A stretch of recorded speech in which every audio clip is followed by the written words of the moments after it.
Rojbaş Kartel Medya izleyicileri, yine yasaklı bir pazar günü yine birlikteyiz. Ama bu hafta iki değerli konuk var. Bir tanesini Vedat Hoca'yı zaten biliyorsunuz. Bir de Dicle Üniversitesi'nin iki deneyimli hocalarından biri olan Vahap Hoca bu hafta bizimle ve haftanın olaylarını iki hocamla birlikte yorumlamaya çalışacağız. Tabii bu yorumlamaya başlamadan önce Vahap Hoca'nın sporla ilgisini biliyorsunuz. Bu bu arada da Avrupa Şampiyonası var, Euro Avrupa Şampiyonası var ve birbiri ardına maçlar da yapılıyor. Ama önce Vahap Hoca'ya hoş geldin diyeyim. Hocam hoş geldin. Hoş bulduk. Hoş bulduk. Çok teşekkür ederim. Sağ olun. Hoş geldiniz hocam. Hoş bulduk. Çok teşekkürler hocam. Sağ olun. Vedat Hocam'ın bir başta bir girişi olacaktı. Onu bir alalım istersen Vedat Hocam sizden. Teşekkür ederim. Tabii öncelikle hocamı burada görmekten duyduğum memnuniyeti ve onuru arz etmek isterim müsaadenizle. Estağfurullah. Hem aynı üniversitede çalışıyor olmakla ilgili bir durum bu. Çünkü hocam da malum aileleri, bizim üniversitemiz çok fazla kamuoyunun önüne çıkmayı seven bir meslek grubu değil kişisel anlamıyla. Genellikle kampüse kapalı bir mesleki tercihleri vardır. Bu anlamda bir noktaya temas ederek ben de takipçilerimize zannetmiyorum gözden kaçırmış olabilecek bir takipçimiz olabileceğini. Bu ihtimal dışı bir durum açıkçası ama yine de arz etmek istedim bu vesileyle. Kuzey'de özellikle benim kişisel gözlemim, en azından 10 yıldır çalışmakta olduğum yakın dönem Kürt siyasi hareketi bağlamında kişisel bir gözlemim var. Kuzey'de Kürt akademiyasının ve entelijansiyasının özellikle nedense bilemiyorum siyasal anlamıyla kurumsallaşmadan, örgütlenmeden ve entelektüel faaliyet anlamında toplumsallaşmadan bir özenli bir kaçış faaliyeti var. Yani genellikle kampüse saklanmak ya da entelektüel mecralara saklanmak, onu toplumsallaştırmamak gibi bir geleneği, alışkanlığı var. Kuşkusuz bunda 10 yıllardır süregelen baskı, yıldırma politikalarının çok çok önemli bir rolü var, belirleyici rolü var. Ama bununla beraber başka etkenlerin olduğu da yadsınamaz. Bu bağlamda ben hocamın şahsen iyi bir takipçisi, hatta günlük bir takipçisi olarak arz etmek isterim. Çok nadir istisnalardan biri olarak takip ediyorum. Belki bir benzerin örneğinde Mesut Yeğen Hoca örneğinde vermek mümkün. Hem akademik hem entelektüel faaliyetini toplumsallaştıran, çeşitli kanallar aracılığıyla topluma sunmaktan çekinmeyen, kendisini kampüse ya da entelijansiyanın sırça köşklerini hapsetmeyen nadir son dönem Kürt aydınlarından biri kendisi. Nitekim yakın dönem Kürt siyasi hareketinin HDP-PKK çizgisinde ana akım ya da işte daha farklı bir çizgideki alternatif akımına baktığımızda hali hazırda 2021 yılında bile örgütsel önderliklerinin, entelektüel, teorik, pratik önderliklerinin hala 78 kuşağının tekelinde olduğunu gözlemlemek mümkün. Tek tek aktörlerin ismini saymaya gerek yok ama 78 kuşağının fiili hegemonyası bu anlamda hala devam ediyor. Hem dediğim gibi örgütsel aktörlük hem yazar çizerlik anlamında 80'lerde 90'larda yetişen yeni kuşak, kentli diyebileceğimiz kuşak içerisindeki nadir Kürt aydınlarından, bilim insanlarından biri. Kürdistan 24 yazarı aynı zamanda hocam. Oradan yazılarını mutlaka takip ediyorlar. Dolayısıyla ben hocamla bu fırsatta da karşı karşıya bulunmaktan hem bir meslektaş veya genç bir meslektaş aday olarak arz edeyim, bulunmaktan doğan memnuniyetim hem de son dönem Kürt aydın, genç Kürt aydın kuşağının bir ferdiyle karşı karşıya bulunmaktan doğan memnuniyetimi arz ederek başlamak isterim. Ve takipçilerimizde bilgilerine bu durumu sunmak isterim. Çok teşekkür ederim hocam. Evet, çok ağır bir yükün altına soktunuz beni. Estağfurullah. Çok teşekkür ederim. Yani naçizane bu toplumlara gelişen kendi ilgi alanlarımızla ilgili bilgilerimizi mümkün mertebe toplumsal kanallar üzerinden toplumla bir paylaşmaya çalışıyoruz. Bir etkileşimin olmasını yaratmaya çalışıyoruz.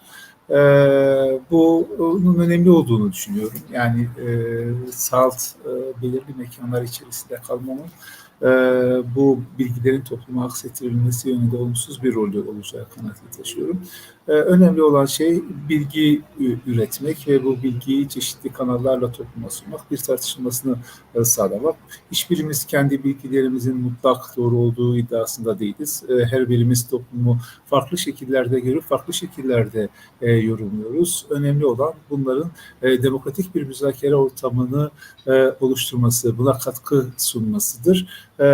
Bu ortam oluşturulduğu müddetçe siyasal hareketlerde, toplumsal hareketlerde bu müzakere ortamından istifade edeceklerdir. Bilginin çarpışması, farklı bilgilerin karşı karşıya gelmesinden daha iyi, bütün toplumsal hareketler için söylüyorum, daha iyi herhangi bir durumu tasavvur edemiyorum ben. O nedenle elden geldiğince yazıp çizip söylüyoruz. Teşekkürler hocam. Tabii biz sizi yakalamışken böyle bırakmayacağız. Bu maçlarla ilgili yorumunuzu almak istiyoruz hocam. Evet. Özellikle ben de Türkiye-İtalya maçını izledim. Yani İtalyanlar futbol oynuyordusa Türk milli takımı ne oynuyordu onu anlamadım hocam. Evet.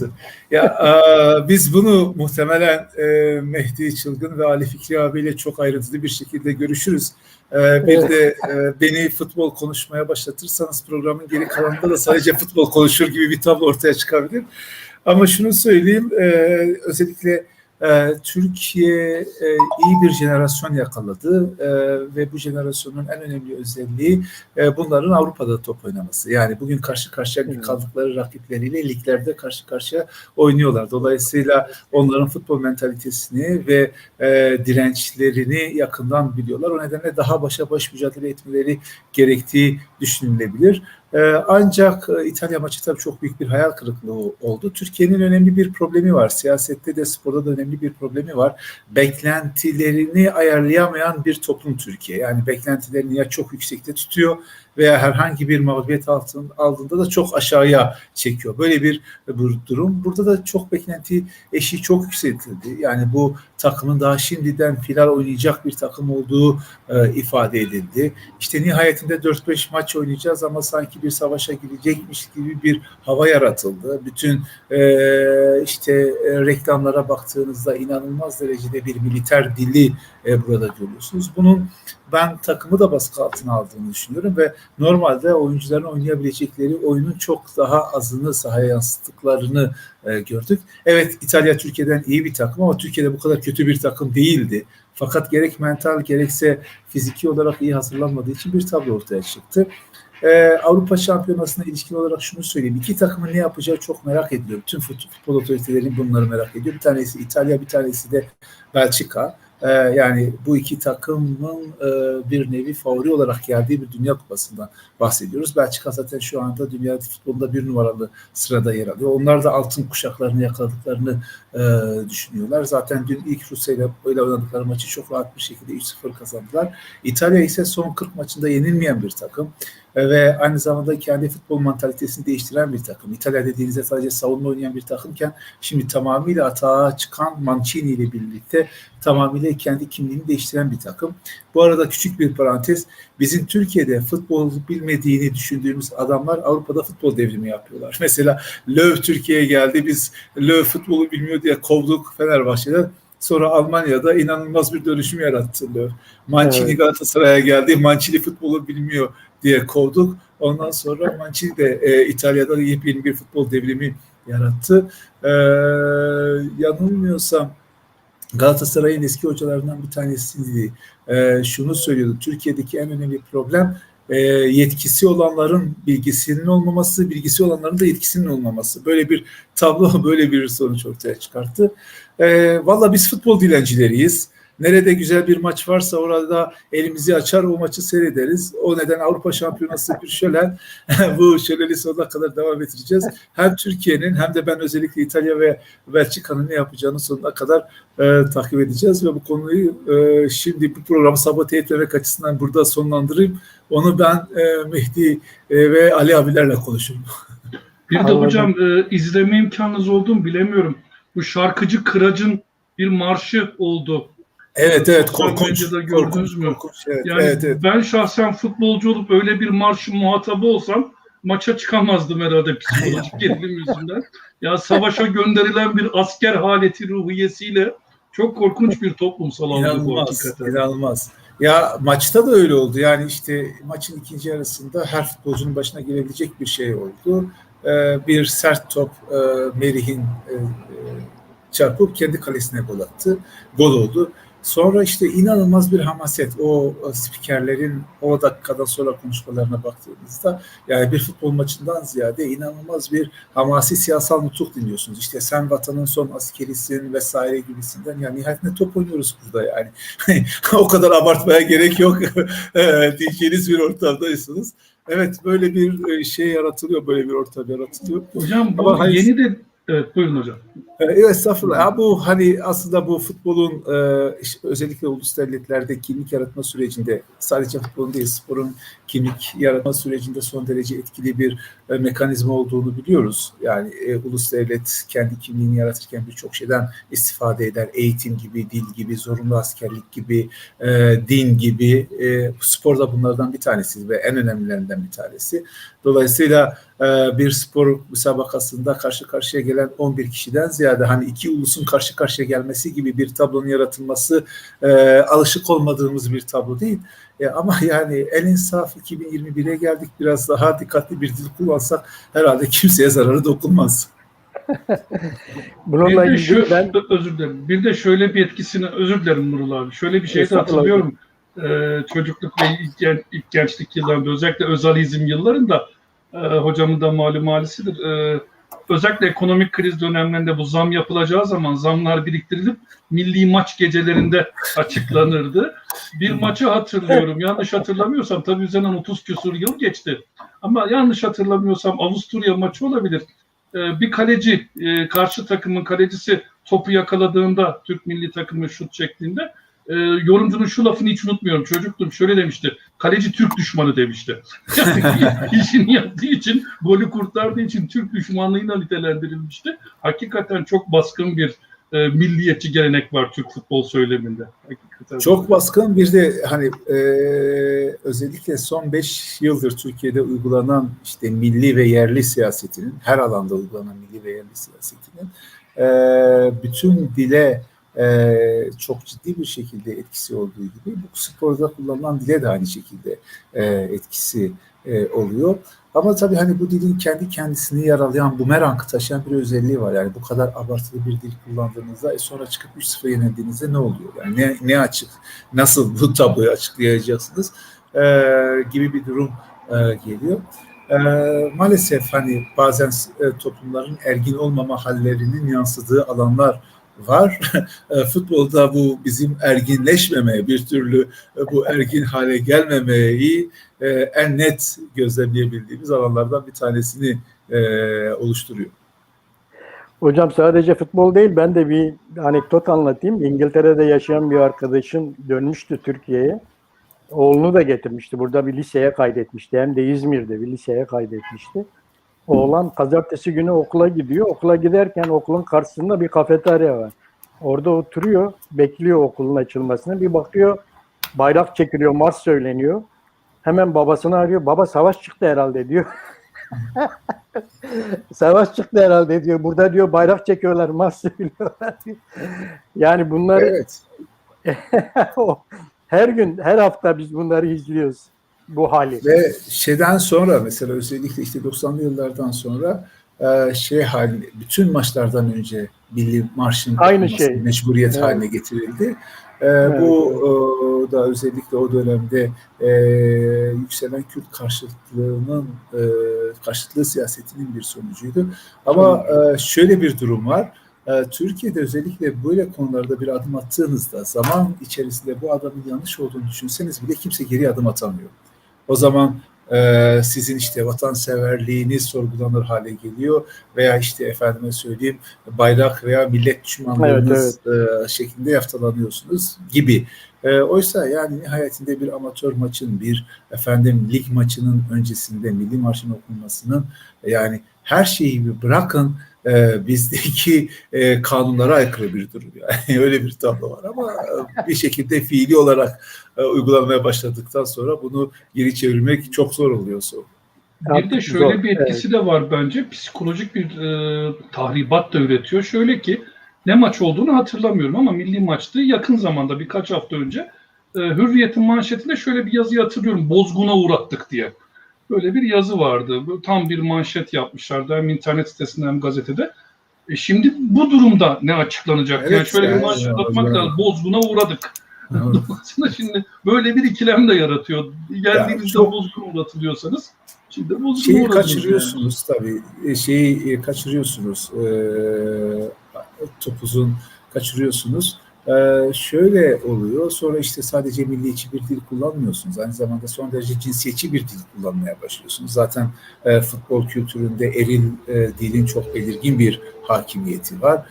Bunu biraz daha harladığınızda o zaman işte geçen gün oldu. İtalya maçı öncesinde bir yiyecek şirketi son derece eril bir dil kullanmaya kullandı. Çok büyük bir tepki alınca o reklamını geri çekmek zorunda kaldı vesaire. Yani çok güzel bir söz var. Zehri yapan dozdur diyor. Eğer dozu kaçırırsanız o zehre dönüşür ve bu sizi ilaç olmaktan çıkar, sizi aynı şekilde daha kötü bir pozisyona sokacak bir zehre dönüşür. O nedenle dozu kaçırmamak lazım her konuda. Evet, Mesut Yeğen Hoca da bu haftaki yazısında öyle bir şeye değinmişti hocam. Kürt sorunu Türkiye'nin hem zehridir hem ilacıdır diyordu. Evet, o şey olabilir, için, ilaç da olabilir. Şey için kullanıyordu. Cumhurbaşkanlığı üzerinde, Cumhurbaşkanlığı sistemi özelinde kullanıyordu. İşte Kürt siyasetinin belirli bir noktaya gelmesi karşısında onun etkisini kırmak için Cumhurbaşkanlığı hükümet sistemi bir ilaç olarak kullanıldı ve böylece Kürt siyaseti ciddi manada etkisizleştirildi. Kamuoyu yaratma gücünden mahrum hale getirildi vesaire. Ama diğer taraftan bugün iktidarı sürdürebilmek ve Cumhurbaşkanlığı hükümet sistemi sürdürebilmek için Kürt seçmenin desteğine ihtiyacınız oluyor. Bu desteği alamadığınız zaman o ilaç bu sefer zehre dönüşebiliyor. Yani o nedenle Cumhurbaşkanlığı hükümet sistemi Kürt siyasetini engellemek için, Kürt siyasetinin Türkiye siyaseti içerisindeki etkisini engellemek için getirilen bir sistem oldu. Ama şimdi sürdürülmesini, devam etmesini, kendisini muhafaza etmesini Kürt oylarının desteğine bağlar hale geldi. Dolayısıyla burada da doz önemli tabii. Evet, çok haklısınız. Yani ben de bu Türk tipi diyelim, yani başkanlık sistemlerinin hepsini baz almamak lazım ama bu Türk tipi Cumhurbaşkanlığı sisteminin gerçekten bölgede Kürtlerin kazanımlarına karşı getirilmiş bir çözüm olduğunu düşünüyorum. Ama tabii bu çözümün kendisi sorun olmaya başladı. Ve bu çözüm bugün öylesine bir sorun oldu ki artık azınlık hükümeti oldu. Yani kamuoyu yoklamalarında falan görüyoruz. Tamamen azınlığa düşmüş bir azınlık hükümeti konumuna düştü. Ya aslında burada sistem bahsediyoruz ama anayasal hukuk bağlamında konuştuğumuzda buradan bir sistemden bahsetmek ne kadar mümkün ondan emin değilim. Çünkü bir sistemin kendi iç tutarlılığına sahip olmayan bir yapıdan bahsediyoruz. Bütün yetkileri tek bir kişiye bağlayan ama bunu nasıl yapacağı konusunda da kafasında ciddi soru işaretleri olan bir yapı. Bakın Kemal Gözler Hoca o sürekli bu konuyu yazıyor. Şimdi Cumhurbaşkanlığı kararnameleriyle parlamentonun tamamen etkisiz bırakıldığı bir dönemde Cumhurbaşkanlığı kararnameleriyle ülkeyi yönetmeye çalışıyorsunuz. Ancak bir Cumhurbaşkanlığı kararnamesiyle getirdiğiniz bir düzenlemeyi, bir normu bir başka Cumhurbaşkanlığı düzenlemesiyle düzeltmek mecburiyetinde kalıyorsunuz. Mesela ilk 55 düzenlemenin 31 tanesi daha önce çıkarılan düzenlemeleri düzeltmek için yapılan düzenlemelerdi. Şimdi böyle bir tablo, bu işin bir kısmı. Diğer taraftan baktığınızda bir sistemin başarısını ölçebileceğiniz çeşitli parametreler var. Yani işte ekonomik parametreler, siyasi parametreler, hukuki parametreler. Şimdi hangi parametreyi ele alırsanız alın, bu hükümet sisteminin uygulanmaya başladığı andan itibaren Türkiye'de ibre sürekli olarak düşüşü gösteriyor. Ekonomide tamamıyla bir kriz hali mevcut. Siyaset gelip tıkanmış durumda. Hukuki standartları söylemeye gerek yok. Zaten bütün işte Avrupa veya dünyadaki araştırmalar Türkiye'de hukukun alanının daraldığını, özgürlüklerin alanının daraldığını ifade ediyor. Dolayısıyla hem siyasi hem hukuki hem de iktisadi açıdan baktığımızda giderek şeyini kaybeden, etkisini kaybeden ve daha kötü bir tablo ortaya çıkaran bir sistemden bahsediyoruz. Bu sistemin hani sürdürülebilirliği çok zor. Aslında sistemin sürdürülemeyeceğini bugün sistemin müellifleri de fark etmiş durumda. Anayasa tartışmalarının gündeme gelmesi, Bahçeli'nin yeni bir anayasayı öne sürmesi, Erdoğan'ın anayasa yapalım demesi vesaire, hepsi bunlar bu açıdan bunu gösteriyor. Sadece şöyle bir anekdot anlatayım. Şimdi şöyle bir ülke Türkiye şu anda. Cumhurbaşkanlığı'nın İçişleri Bakanlığı görevden alamadığı, İçişleri Bakanlığı'nın da kendi Emniyet Genel Müdür Yardımcısını görevden alamadığı bir Türkiye'de yaşıyoruz. Yani böyle bir tablo. Emniyet Genel Müdür Yardımcısı Cumhuriyet Gazetesi'ne verdiği bir röportajda sizi görevden alabilirler mi diye sorduğunda gazeteci kim beni görevden alabilir diyor. Ben bu ülkenin en dürüst bürokratlarından biriyim. Güçleri yetiyorsa beni görevden alsınlar diyor. Ve bu sözün söylenmesinin üzerinden 10 gün geçtiği halde bu bürokrat yerinde duruyor. İçişleri Bakanı halen yerinde duruyor. Şimdi böyle bir tıkanma hali var. Yani böyle peki neden birbirlerini görevden alamıyorlar? Cumhurbaşkanı İçişleri Bakanlığı görevden alamıyor. Çünkü bunu aldığı zaman koalisyonun bozulma ihtimali çok yüksek. Bahçeli bunu çok açık net bir şekilde ifade etti. İçişleri Bakanı açıktan bir şekilde hiyerarşik olarak kendisinin 2-3 pozisyon altında olan bir bürokratı görevden alamıyor. Çünkü o bürokrat Cumhurbaşkanı'nın en yakın bürokratlarından bir tanesi. Şimdi böyle bir tablo. Şimdi burada bir sistemden bahsedebilir miyiz? Bundan çok emin değilim. Doğru. Haklısınız hocam. Yani bütün kamuoyunun gözü önünde cereyan ediyor bu olaylar. Tabii yani bu Cumhurbaşkanlığı sistemi Kürtlerin kazanımları üzerine bir çözüm olsun diye getirilmişti. Ama tabii sorunun kendisi olmaya başladı. Artık sorun bu mesele. Kaybeden artık sadece Kürtler değil. Yani evet, Kürtlerin siyasal kazanımları ciddi manada kısıtlandı, daraltıldı vesaire. Şu anda bir bütün olarak baktığınızda Türkiye'nin tamamı bu sistemden kaybediyor. Yani bütün parametrelerde kayıp derken bunu söylüyor. Yani siz işte evet, 2013'te 12.500 dolar eşiğine gelmişken kişi başına gelirden bugün 8.000 dolara düşmüşsünüz. Yani 7 yıl içerisinde Türkiye'de her vatandaşın neredeyse %50 oranında fakirleştiği bir tablodan bahsediyoruz. Şimdi bu çok büyük bir sorun, yani çok ciddi bir sorun ve bu işte hani Türk, Kürt vesaire hiç kimseyi fark etmeden herkesin doğrudan evini yakan bir sorunu dönüşüyor. O nedenle evet, sorun tamamıyla Türkiye'nin sorununa dönüşmüş bir durumda. Evet.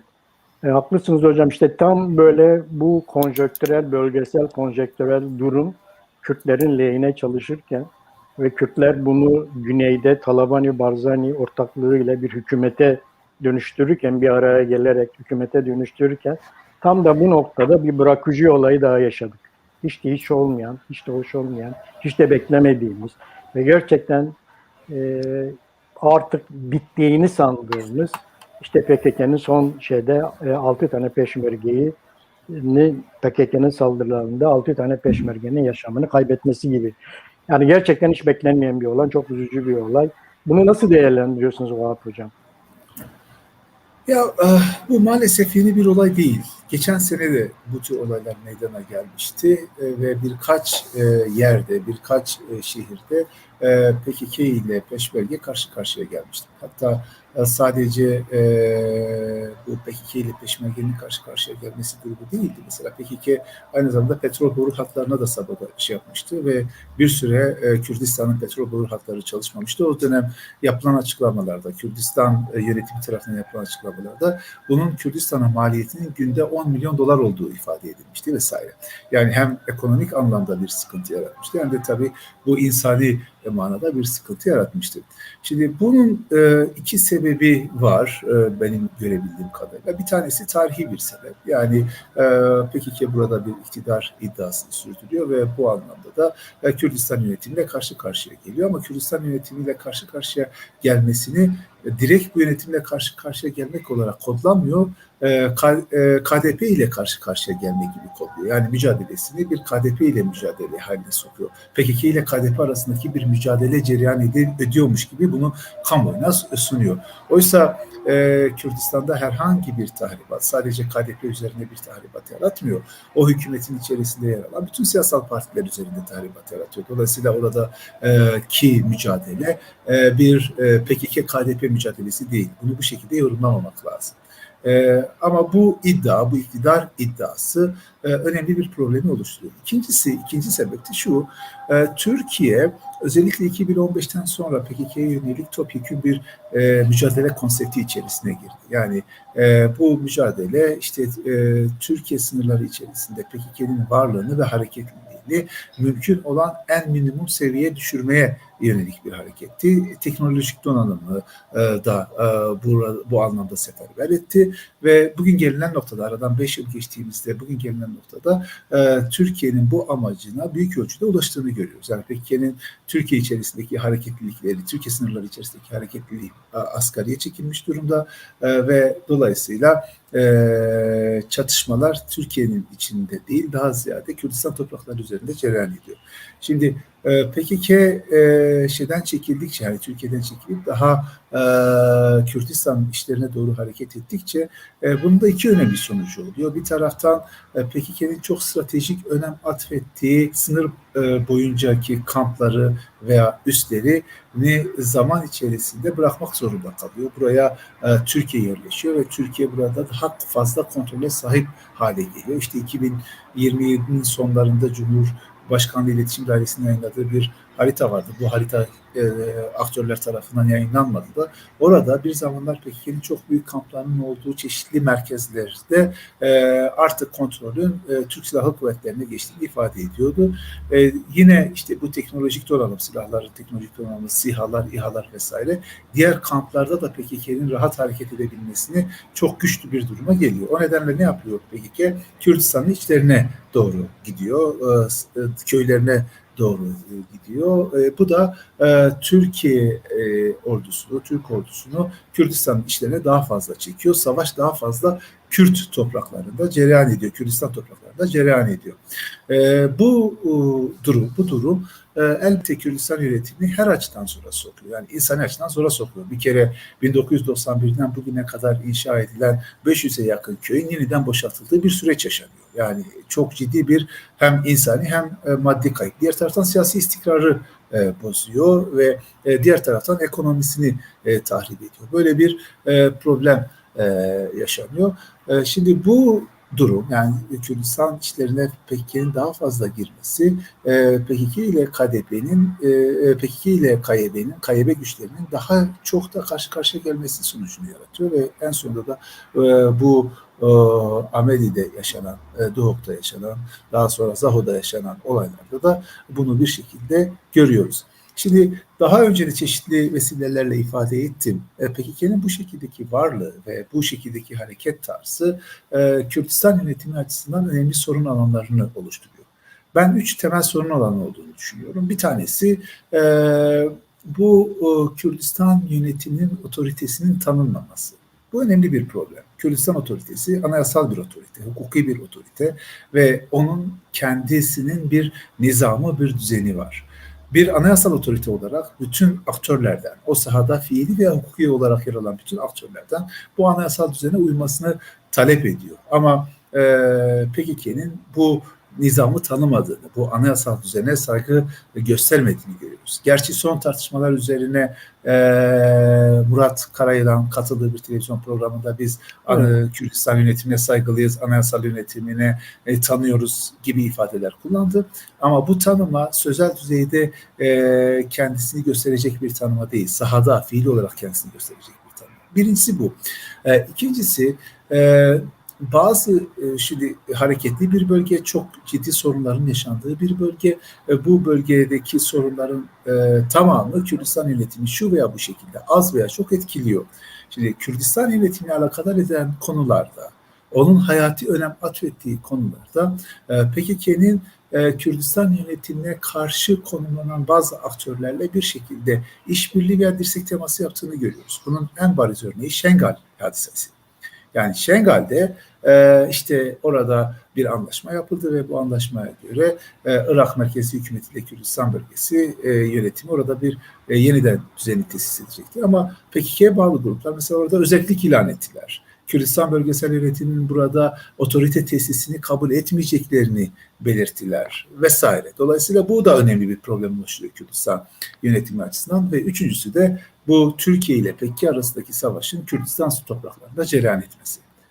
Bunu artık hani hem yönetimin hem de halkın kaldırabilecek gücü kalmadı. Ben şunu söylüyorum, yani Barzani'nin söylediği artık Kürt'ün kanını dökmeyecek, Kürtler arasındaki savaşı biz haram kıldık sözü çok değerli bir söz. Bu boşuna söylenmiş bir söz değil. Çünkü Kürtlerin birbirleriyle karşı karşıya geldikleri, birbirlerini vurdukları her dönemde kaybeden sadece o Kürt gruplar değil, bütün bir Kürtler ve bütün bir Kürdistan bundan kaybediyor. Dolayısıyla bu sözün hatırını iyi bilmek lazım. Yani 1996'ya tekrar geri dönmemek lazım. O nedenle ben hem yorum yapanların hem siyasi aktörlerin bu konuda son derece hassas, dikkatli bir dil kullanmaları ve bir ateş yükselmişse bu Kürdistan'daki hemen herkesi ciddi bir şekilde hasara uğratacak olan ateşi söndürmek konusunda daha sorumlu bir söylem, bir üslup tutulmaları gerektiğini düşünüyorum. PKK yönetimi Kürdistan yönetimine saygı duymalı. Bunu açık bir şekilde ifade etmeli ve Kürdistan yönetiminin herhangi bir şekilde zarara uğratacak olan eylemlerden kaçınmasını sağlamalıdır. Şunu unutmamak lazım. Kürdistan yönetimi Kürtlerin dünya üzerinde anayasal statüye sahip olan tek yönetim. Eksiklikleri olabilir, aksaklıkları olabilir, yönetim tarzından kaynaklanmış olan sıkıntıları olabilir. Bunların hepsi çok ciddi bir şekilde demokratik ortamda eleştirilmelidir, tartışılmalıdır. Daha iyi bir düzenin nasıl olacağı konusunda mutlak manada bir mücadele, demokratik mücadele yapılmalıdır. Bunların hepsi meşrudur ve gereklidir. Bunda hiçbir beis yoktur. Onu çok açık. KDP'yi de, KYB'yi de, GORAN'ı da, onların iş tutma tarzlarını da eleştiririz. Bu bizim hakkımız. Orada demokrasi konusunda eksiklikler varsa, mali yönden şeffaflaşma konusunda eksiklikler varsa, yolsuzluklar varsa bunların hepsi eleştirilir. Eleştirilmesi de gerekir. Burada hiçbir problem yok. Ama doğrudan iki şeye dikkat etmek gerekiyor bence burada. Bir, Kürdistan'ın anayasal statüsünü ortadan kaldırabilecek bir işten, faaliyetten, eylemden uzak durmak lazım. Bakın kısa bir süre öncesinde Irak parlamentosunda Kürdistan yönetiminin statüsünün düşürülmesi konusunda çalışmalar yapılıyordu, teklifler sunuluyordu.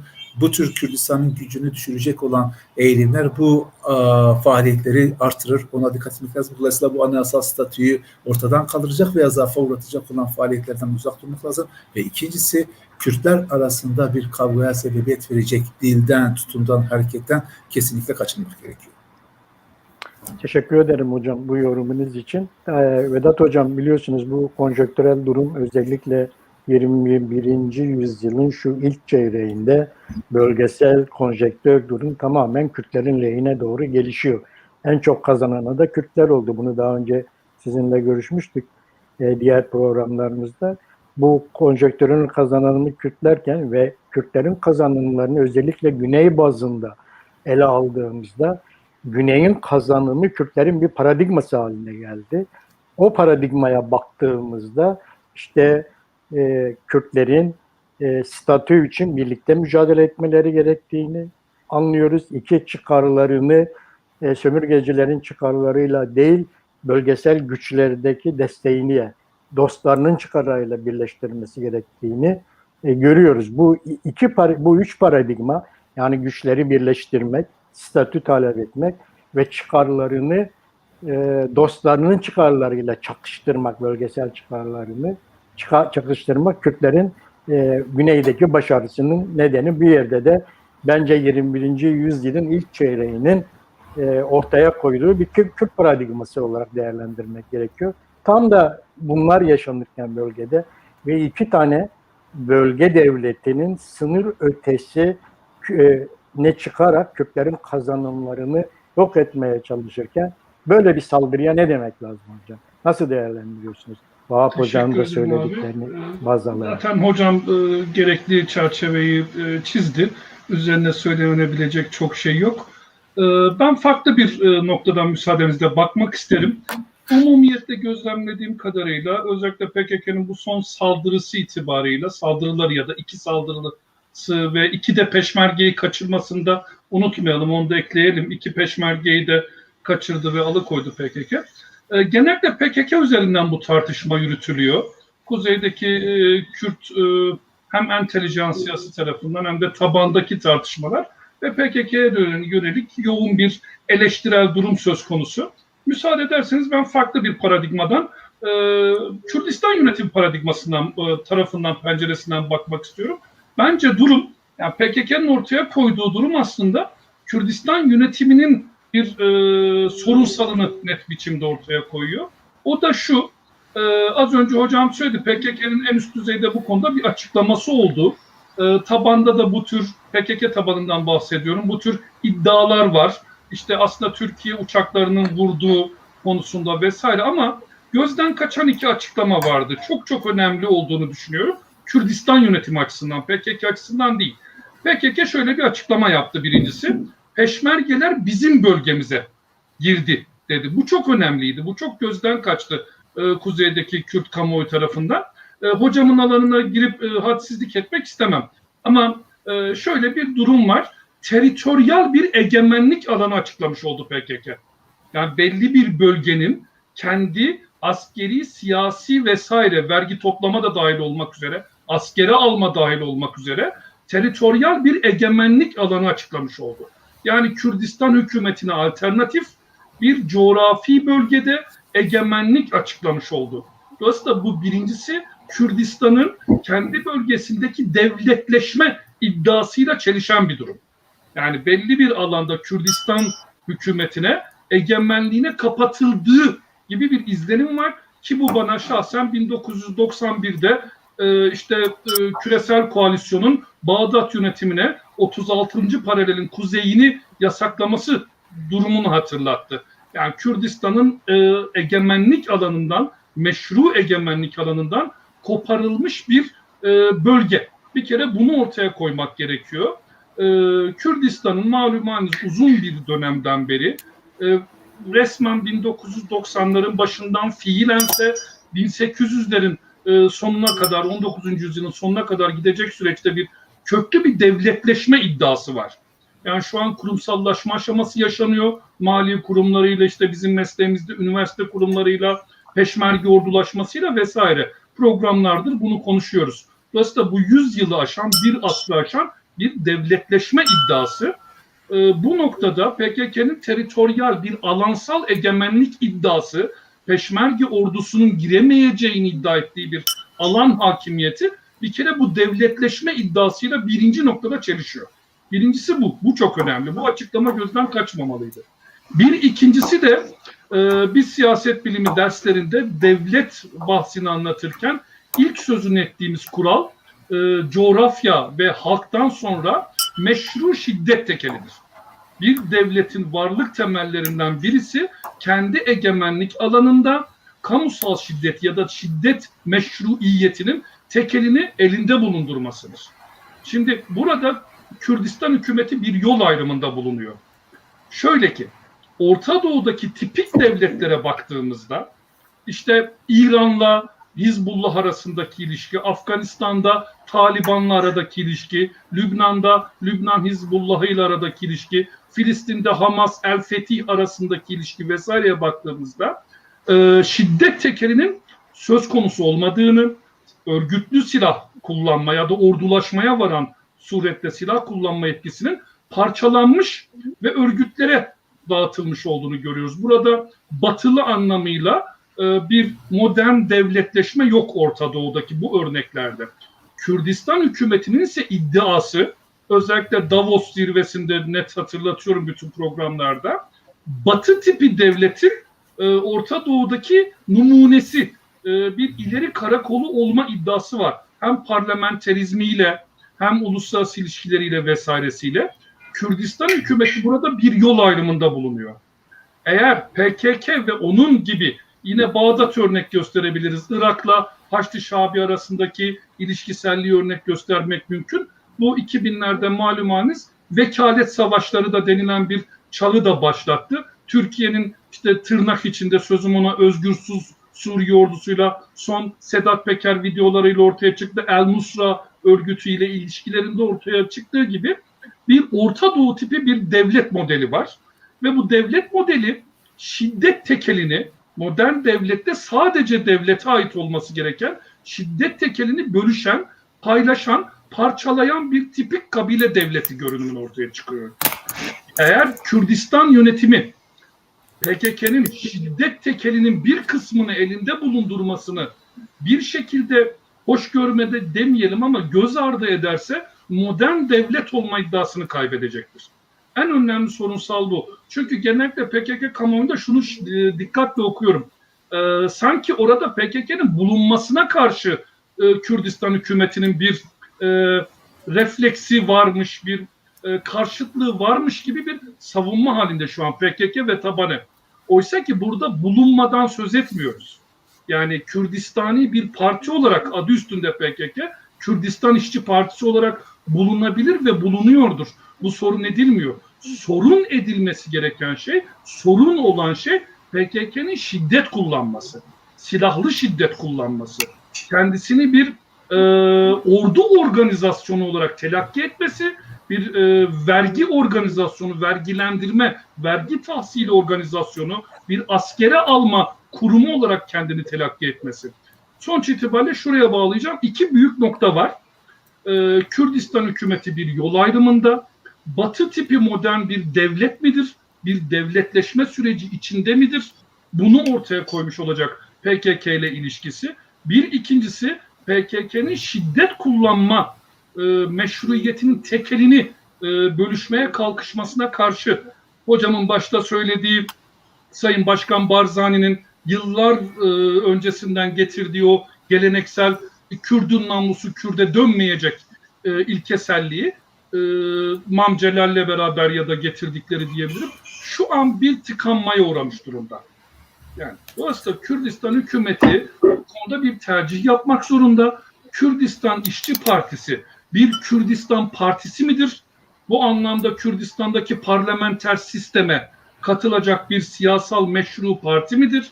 Yoksa onun modern bir devlet tipolojisi olarak şiddet tekelini parçalamaya kalkan, işte Hizbullah vari, El Fetih Hamas vari, Haçlı Şabi vari, Özgür Suriye ordusu vari, El Nusra vari bir yapılanmaya göz yumup kendisini bir Orta Doğu kabile devleti statüsüne geri döndürecek bir eğiliminde midir? Ne yazık ki Kürdistan hükümeti artık böyle bir kaçınılmaz, istenmese, arzulanmasa bile kaçınılmaz ve göz ardı edilemeyecek bir tercih yapma zorunluluğuyla karşı karşıya bulunuyor. Bunu sadece PKK'nın Kürdistan hükümetine karşı giriştiği bir savaşım olmanın dışında aynı zamanda devletleşme sürecinin ilerlemesi anlamında Kürdistan hükümetinin de kendisiyle ilgili telakkilerine, politikalarına, uygulamalarına dair algısıyla da ilişkilendirmek gerekiyor diye düşünüyorum. Teşekkür ederim. Ben de teşekkür ederim Vedat Hocam. Biz de Çarpel Medya olarak gerek kendi yayın organlarımızda, yani gerek Çarpel Medya TV'de, gerekse bir internet gazetesi olan Rupelanyo'da bu bırakıcı olayının ateş taşıyan, onu körükleyen bir yayın yapmayacağımızı bütün seyircilerimizle paylaşmak istiyoruz. Biz kesinlikle bu tarafta olmayacağız. Çünkü biz inanıyoruz ki bugünün 21. yüzyılın bu çeyreğindeki kazanımların Kürtlerin birliğinden, güçlerini birleştirmesinden, bir statü talebiyle güçlerini birleştirmesinden geçtiğinin bilincindeyiz. Ve biz her zaman birlikte mücadeleyi savunan, öne çıkaran bu tür olayları körüklemeyen bir tarafta olacağız. Çarpel Medya ve Rupelani olarak. Vahap Hocam, Vedat Hocam'ın söyleyeceklerine yapacağınız katkı var mı? Veya son söyleyeceğiniz bir şey var mı bu konuyla ilgili? Yani hocamın söyledikleri devlet teorisi açısından tamamıyla doğru. Yani bir merkezi hukuk ve bir merkezi şiddet tekeli devletin temel vasıflarından bir tanesi. Ve bunu ne derece gerçekleştirdiği aynı zamanda o devlet organizasyonunun ne kadar başarılı olduğuyla da doğrudan orantılı. Tercih durumunda tercih yapacak olan hem Kürdistan yönetimi ama aynı zamanda hem de PKK, yani PKK de burada bir tercih yapmak durumunda. Nasıl bir ilişki kuracağı, Kürdistan yönetimiyle nasıl bir ilişki kuracağı yönünde bir tercih yapmak durumunda. Vedat Hoca'nın söylediği bir konu önemli. Yani PKK'nın bu eylemi eleştirilirken sanki işte PKK'nın Kürdistan'da bulunması eleştiriliyormuş gibi bir söylem üretiliyor ve bunun üzerinden eleştiri mahkum edilmeye çalışılıyor. Oysa öyle bir şey yok. Yani daha önce işte Irak'ta Kürtler Gadre uğradığında Irak Kürtlerinin İran'a geçtiklerini de biliyoruz. Ama burada soru şu, bir yerden başka bir yere geçtiğinizde oradaki yapının gücünü zaafa uğratacak eylemlerin içerisinde oluyor musunuz, olmuyor musunuz? Temel bu. Yoksa bulunma, varlık konusu herhangi bir şekilde bir tartışma konusu değil. Bir Kürdü Kürdistan'dan alıkoyacak, onun Kürdistan'a girmesine men edecek kim olabilir ve hangi söylem olabilir? Öyle bir şey yok. PKK'ye yakın olan gruplar orada seçime de girebiliyorlar, seçim yarışabiliyorlar ve işte ne kadar oy alıyorlarsa o oylarını da alıyorlar vesaire. Dolayısıyla burada bir bulunmaktan bahsedilmiyor veya orada olmasından bahsedilmiyor. Burada bulunan tartışılan soru şu: anayasal statüye saygı duyuyor musunuz, duymuyor musunuz? Bu statüyü zaafa uğratacak eylemlerin içinde yer alıyor musunuz, almıyor musunuz? Bu anlamda bir tartışma yürütülüyor. Yoksa herhangi bir şekilde burada bulunmasını, orada yer almasına yönelik bir tartışmanın olmadığını özellikle belirtmem gerekiyor. Sizin de söylediğiniz, Vedat Hoca'nın da işaret ettiği hususu bir daha söyleyeyim. Burada önemli olan husus şu: buradaki bir anlaşmazlık, buradaki bir ihtilaf sadece Kürdistan bölgesel yönetiminde bir zaafa uğratmaz. Aynı zamanda mesela Rojava'daki Kürtlerin durumunu da zor pozisyona sokar. Şimdi orada da az veya çok, çabuk veya biraz daha geç bir vakitte de olsa muhtemelen Suriye'nin geleceği şekillenecek. Suriye'nin geleceği de aynı zamanda diplomasi masasında şekillenecek. Şimdi bu diplomasi masasına Kürtler nasıl oturacaklar? Yani bir birlik olarak mı oturacaklar? Kendi taleplerinde ortaklaşmış bir yapı olarak mı oturacaklar? Yoksa her biri farklı güçlerin güdümünde, yakınında veya onların desteğinde ayrı parçalar, ayrı gruplar halinde mi oturacaklar ve oturabilecekler mi? Temel problem bu. Şimdi siz Suriye'de de eğer bir Kürtlerin durumunun dünden daha iyi olmasını istiyorsanız orada da bir asgari müşterek üretmeniz lazım. Ama Kürdistan bölgesindeki bir çatışma sadece Kürdistan bölgesinde tahribat yaratmaz. Aynı zamanda Suriye'de Kürtlerin birlik haline gelmesini de engeller. Orada bir Kürt yapısını engellemesini de. O nedenle herkesin daha bir aklı selim, daha bir metanetle düşünmesi ve daha geniş bir perspektiften bu meseleye bakması gerekiyor. Ve dediğim gibi burada dil önemli. Savaş naraları atmaya, birbirlerini vatan haini olarak ilan etmeye, işte farklı bir görüş dile getirenleri hemen damgalamaya Kürtlerin hiç ihtiyacı yok. Yani bundan Kürtlere bir faydası da yok. Onu da söyleyeyim. Nihayetinde burada bir siyasal tartışma yapılıyor. Siyasal tartışma siyasal argümanlarla yapılır. Küfrederek, hakaret ederek, ateşi harlayarak yapılmaz diyeyim. Ve son olarak izleyicilerimizden Mehmet Selim Körpe Bey'e teşekkür edeyim. Biraz önce Slavan Bilic'in bir lafına atıf yapmıştım ama Bilic'in adını unutmuştum. O hatırlatmış, kendisine teşekkürlerimi sunuyorum. Sağ olsun. Çok teşekkür ederim. Hocam biz de Çarpel Medya olarak bu işi harlamayan, bunu söndüren, bunu sönümlemeye çalışan bir yayın politikası izlemeye çalışıyoruz ve bunu da bütün seyircilerimle paylaşmak isterim. Bizim amacımız her dört parçada da Kürtlerin statü talebinde güçlerini birleştirmesi ve çıkarlarını dostlarıyla çakıştırması. Bugünün paradigması, bu Kürt paradigması, bu Güney'i başarıya götüren paradigma, bunu başarabildiğimiz şey. Başarırsak eğer Rojava'da da bu konunun bir statüyle, yeni bir statüyle sonuçlanmamasının önünde çok da engel gözükmüyor. Her ne kadar uzun süredir taraflar arasındaki görüşme devam ediyorsa da hem AB nezdinde hem ABD hem İngiltere nezdinde bu görüşmeler devam ediyorsa da artık bu görüşmelerin statü talebinde bir araya gelme konusunda sonuçlanması ve bir sonuç alması gerektiğini de söylemek gerekir. Özellikle Rojava'da. Tabii bu arada bunlar yaşanırken bir taraftan da işte Yargıtay Anayasa Mahkemesi tarafından kendisine geri gönderilen HDP'nin kapatma davasıyla ilgili dosyayı sözüm onu eksiklerini tamamlayıp tekrar Anayasa Mahkemesi'ne gönderdi. Bu konuda ne diyorsunuz Vahap Hocam? HDP kapatılabilir mi? Nasıl bir durum var ortada? Ya aslında bu HDP'nin kapatma süreci fiili olarak daha önceden başlamış bir süreçti. Yani 2015'ten bugüne kadar baktığımızda HDP'nin bir siyasal parti olarak faaliyetini yürütmesini engellemek için mümkün olan bütün enstrümanlar kullanıldı. HDP'nin milletvekilleri tutuklandı, HDP'nin belediye başkanları tutuklandı, HDP'nin belediyelerine kayyum atandı, HDP'nin il ve ilçe teşkilatlarının hepsine hemen her gün operasyon yapıldı ve bunların çalışması bir şekilde engellendi ve dolayısıyla HDP'nin siyasi olarak faaliyet yürütmesinin bütün kanalları tıkandı. Ben bunu bir yazıda postmodern parti kapatma süreci olarak nitelendirmiştim. Orada da kastım şuydu: HDP'nin hukuki varlığı devam ediyor. Devlet hukuken onu kapatmıyor ama fiilen onun çalışmasını engelliyor. Dolayısıyla dışarıya da bakın HDP gibi bir parti var. Türkiye'de biz bu kadar demokrasiye müsamahakar davranıyoruz diyordu. Ama diğer taraftan fiili olarak da çalışmasını engelliyordu. Aslında bu parti kapatma 2020'nin Aralık ayına kadar Türkiye'nin gündeminde olan bir şey değil. Türkiye'nin gündemine sokan 2020 Aralık ayında Devlet Bahçeli oldu.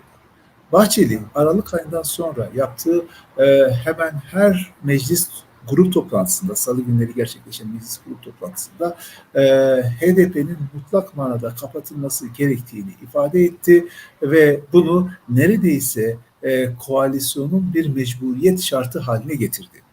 AK Parti ilk dönemde buna ses çıkartmadı, işte alttan aldı, görmezden geldi vesaire.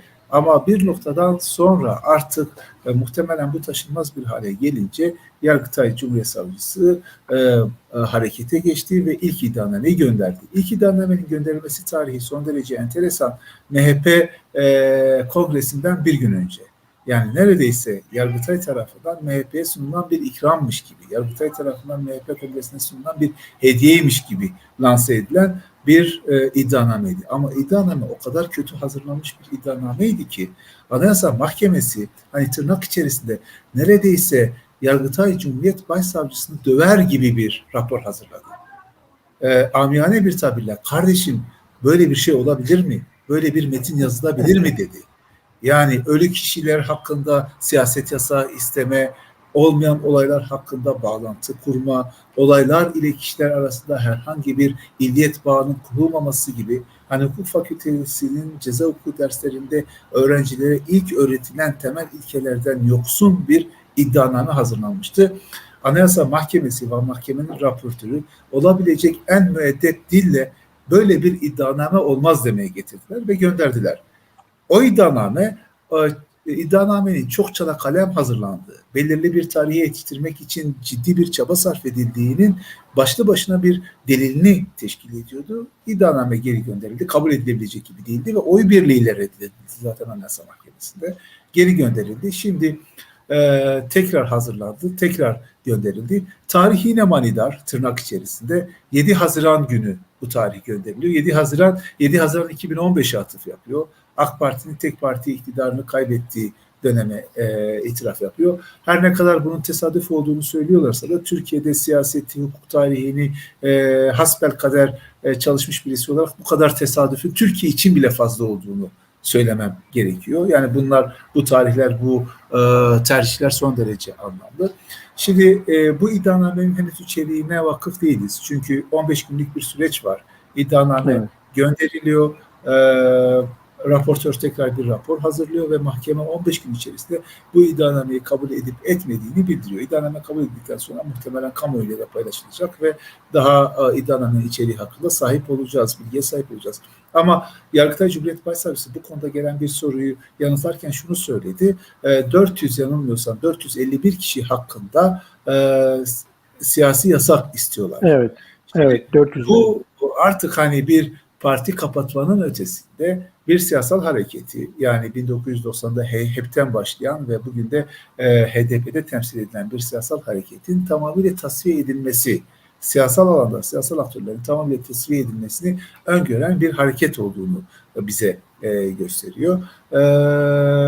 Bu bir süreç tabii ki, bir süreci ifade ediyor. Şimdi eğer iddianame kabul edilirse Anayasa Mahkemesi HDP'ye bir süre verecek savunmasını hazırlaması için. Gerekirse ek bir süre verecek. Ondan sonra HDP savunmasını yaptıktan sonra Yargıtay Cumhuriyet Başsavcısı esas hakkındaki son talebini iletecek, mütalasını iletecek. Sonra her iki tarafa belirli bir gün verilecek. Birlikte sözlü olarak kendi taleplerini, iddialarını sunacaklar. Ondan sonra karar verilecek.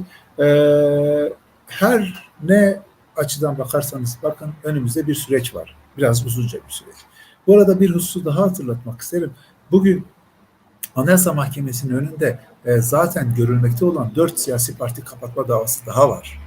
İsimlerinde Kürdistan geçen 4 parti hakkında Yargıtay Cumhuriyet Başsavcısı parti kapatma davası açtı.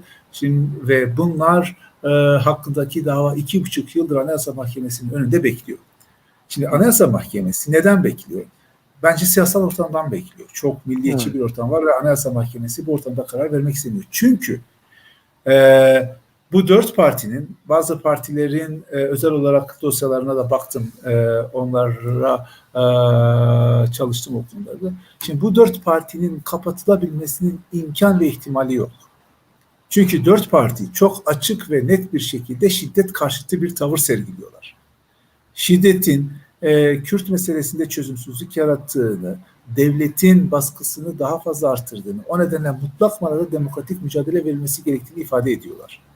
Ama sırf isimlerinde Kürdistan geçtiği diye Yargıtay Cumhuriyet Başsavcılığı haklarını kapatma davası istiyor. Şimdi gerek Anayasa Mahkemesi'nin içtihatları, gerekse ifade özgürlüğüne ilişkin içtihatları, gerekse Avrupa İnsan Hakları Mahkemesi'nin parti kapatmaya yönelik içtihatları düşündüğünde bu partilerin kapatılmasının imkanı yok. Anayasa Mahkemesi karar verirse çok büyük bir ihtimalle kapatmama yönünde karar verecek ama bu ortamda kapatmama yönünde verilecek bir karar onların da tırnak içerisinde tekme tokat dövülmesine sebebiyet verebilir. Yani bütün mahkeme üyelerinin çok sert bir şekilde eleştirilmesine fırsat verebilir. Bunu nereden biliyoruz? Bunu Bahçeli'nin açıklamalarından biliyoruz. Ne diyor? Bu parti kapatma davası HDP için Anayasa Mahkemesi için bir namus davasıdır diyor. Evet. Çok açık, çok net bir tehdit var burada Anayasa Mahkemesi. Ben önümüzdeki süreçte MHP'nin bu gerginliği daha da artıracağını düşünüyorum. Ama öte taraftan HDP'nin de buna karşı alabileceği bazı imkanlar, bazı tedbirler var. Evet, teşekkür ederim hocam. Bir de ben eklemek isterim müsaadenizle. Hocam, evet, Vedat hocam. ifade ettiği noktada Yargıtay Cumhuriyet Başsavcısı bir artık ağzından kaçırma mı diyelim, dil sürçmesi mi diyelim, yoksa hakikati bir ifade etmeye çalıştı. Elimizden geleni yaptık diye hocam bir deyim kullandı mesela. Çok ilginç geldi bana, anayasa hukuk eğitimi almış biri tarafı. Çok ilginç hakikaten. Evet. Elimizden geleni yaptık. Hocam acaba bununla, bu deyimle ilgili ne düşünürler, çok merak ediyorum. Yani hangi bağlamda kullandıklarını bilmiyorum ama bu bir yansıma da olabilir. Anayasa, yani bunun için özel bir çaba sarf edildiğini, bir siyasal sahikle özel bir çaba sarf edildiğini ifade ediyorsa bu tabii çok ciddi bir gaf, inanılmaz bir gaf, inanılmaz bir açıklama. Ama bu sürecin tamamı zaten siyasi. Bunu çok net, açık bir şekilde biliyoruz. 6 ay önce, 7 ay öncesinde Türkiye'de siyasi parti kapatma gündemi yok. HDP'nin kapatılması gündemi yok. Bu tamamıyla MHP'nin Türkiye'nin önüne koyduğu bir durum. İktidarın da Yani AK Parti'nin de bundan çok memnun olduğunu zannetmiyorum. Bu AK Parti'nin demokrasiye aşık bir parti olmasından kaynaklanan bir durum değil. Tamamen siyasi hesapla ilgili bir durum.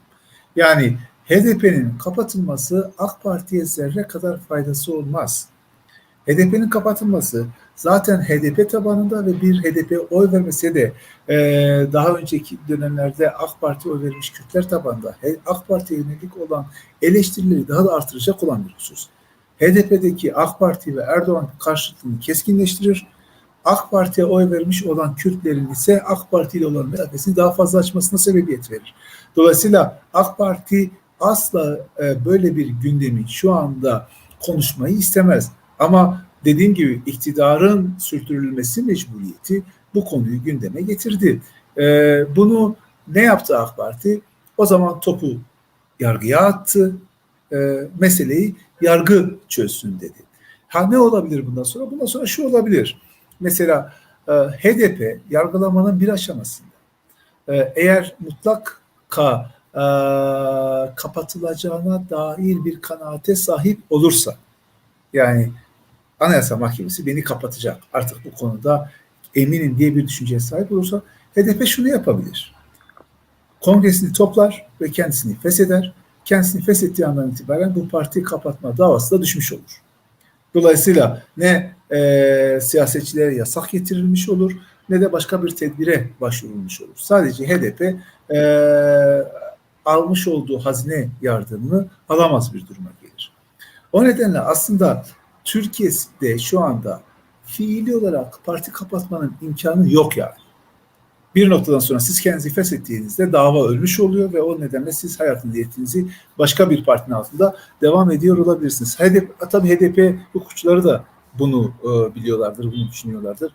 Belki bir süre sonra bunu da gündeme getirebilirler ama kendilerini siyasetin dışına itecek, minderin dışına itecek bir kararın, bir durumun oluşmasına müsaade etmeyeceklerdir diye düşünüyorum.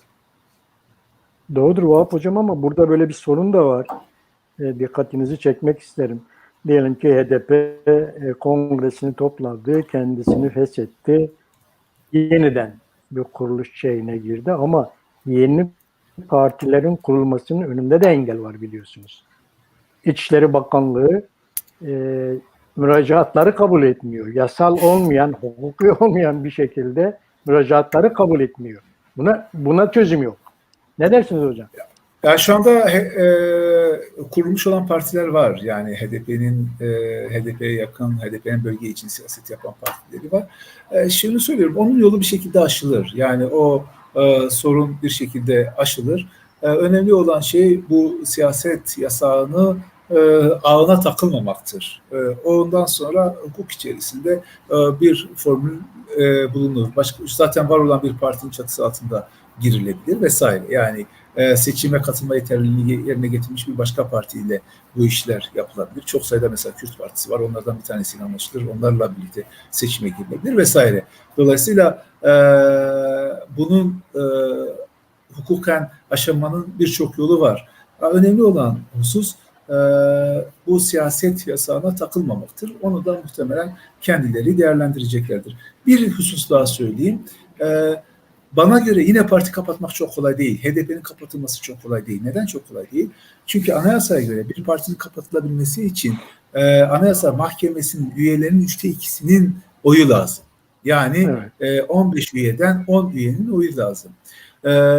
Şimdi Anayasa Mahkemesi'ndeki üye teşekkülüne baktığımda ve Anayasa Mahkemesi'nin özellikle bazı kritik kararlarda, kritik davalarda verdiği kararlara baktığımda, burada üyelerin kompozisyonuna, davranışlarına baktığımda 10 üyenin parti kapatma yönünde oy vermesini halen güç buluyorum. Yani buna ulaşmak zor olacak çünkü gerçekten hani ifade özgürlüğünü ciddi manada savunan üyeler, mahkeme üyeleri var ve bunlar bunu kararlarına bir şekilde yansıtıyorlar. Ama tabii bu bir risk. HDP bu riski alır mı? Ben parti davayı sonuna kadar beklerim der mi? Onu bilemiyorum. O tabii kendi verecekleri siyasi bir karar. Ama dediğim gibi önlerinde böyle bir imkan da var. Partiler kongrelerini toplar, partilerini feshederlerse bu badireyi de bir şekilde atlatmış olabilirler. Anladım. Evet Vedat Hocam, siz ne dersiniz? Bu konuda ekleyeceğiniz bir şey var mı hocam? Tabii ben hukuk tekniği açısından yaklaşabilmek durumunda değilim. Gerçi hocamın alanı açısından da arz etmem gerekir. Rahmetli Bakır Çağlar hocanın talebeliğini etmiştik tam da Refah Partisi'nin kapatılması döneminde. Bununla ilgili bizi iyi eğitmiştir rahmetli hocamız ama ben daha çok siyasi teknik açısından bu konuyla ilgileniyorum. Türkiye'de az önce Kürdistan yönetimiyle ilgili PKK bağlamında söz ettiğim gibi bir yol ayrımında görünüyor.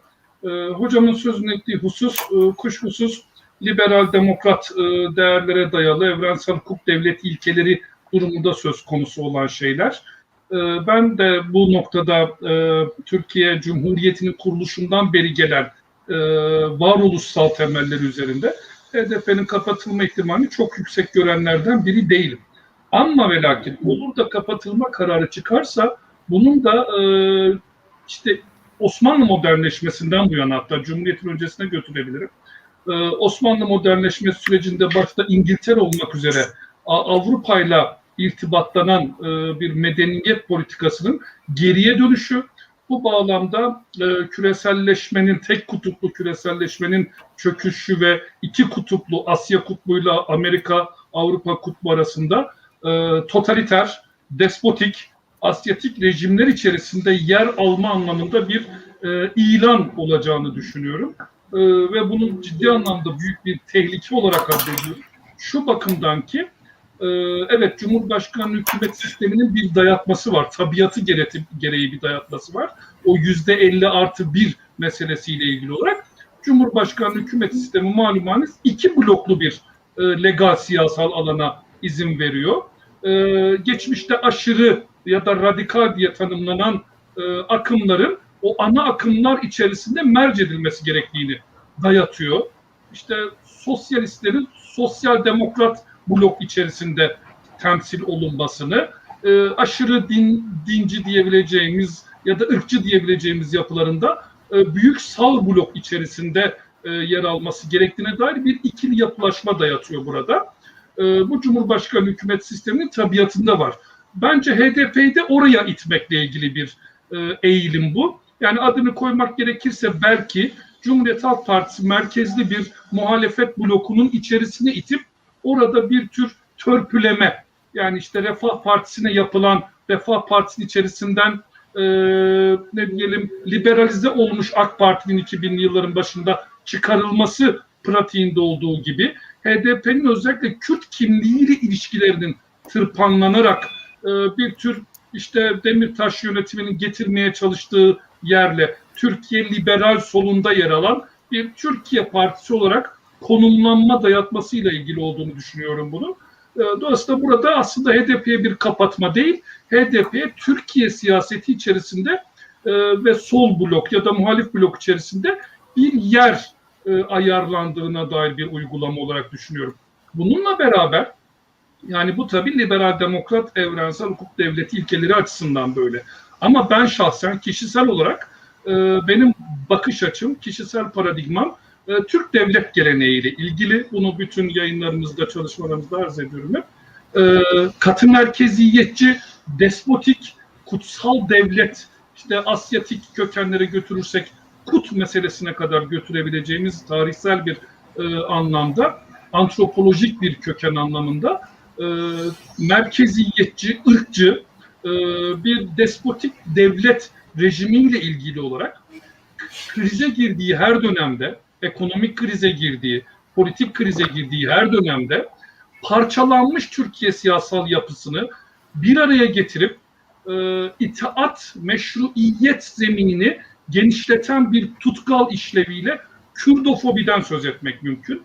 Ben şahsen HDP'nin kapatılma davasını ya da hocamın az önce ifade ettikleri Bahçeli'nin özellikle HDP'yi karşısına alıp şeytanlaştırma, düşmanlaştırma anlayışını ekonomik krizle de bağdaştırarak özellikle işte 2008'de başlayan mortgage krizinin sonra pandeminin zirveleştirdiği ekonomik ve politik meşruiyet krizi dolayısıyla Kürdofobinin tekrar devreye sokulduğunu düşünüyorum. İşte İttihat Terakki döneminde olduğu gibi, erken Kemalist dönemde olduğu gibi, 12 Mart döneminde, 12 Eylül döneminde olduğu gibi ekonomik nedenlerle, politik nedenlerle parçalanmaya doğru ilerleyen bir Türkiye toplumunu önüne Kürdofobi tehdidini, canavarını, şeytanlaşmasını koyarak yani mesleki teknik açısından belki hocamın huzurunda arz etmek isterim. Schmittyen bir anlamda düşmanlaştırmadan bahsediyorum. Bir tür Nazi hükümetini kurarken Yahudi icadında olduğu gibi Türkiye toplumunu itaat noktasında tekrar birleştirmek amacıyla Türkiye toplumunun önüne bir Kürdofobi konuluyor. Ve nihayet günümüzde gözlemliyoruz.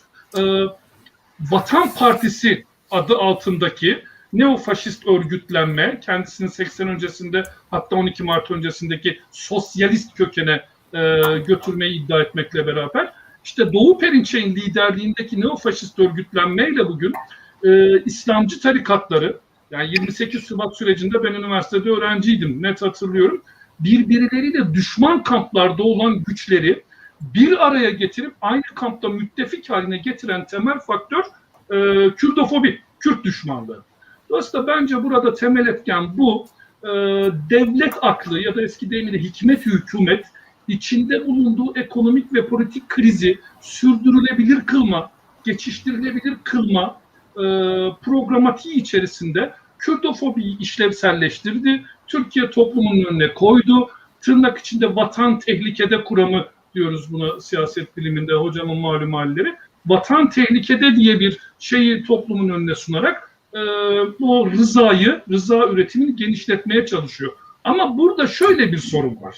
Yani bu eskiden işe yarıyordu tabii. Çok ciddi anlamda bizim çocukluğumuzda çok işe yarayan bir şeydi. Bunun en iyi örneklerinden birini ben Sivas katliamının hemen sonrasında Erzincan'daki Başbağlar katliamı olayında yaşamıştım. Hatırlıyoruz bizim hepimiz. İşte PKK'nın kurşuna dizdiği 30 küsur köylünün haberlemesiyle bütün bir Türkiye toplumu, özellikle 90'lardaki kitlesel göç sürecinde oluşmuş Kürt gettolarına, büyük şehirlerdeki Kürt gettolarına yürüyüşe çıktılar katliam amacıyla. Burada Kürdofobi o tam da Asya Kaplanları krizi döneminde o 5 Nisan kararlarından vesaireden söz ediyorum.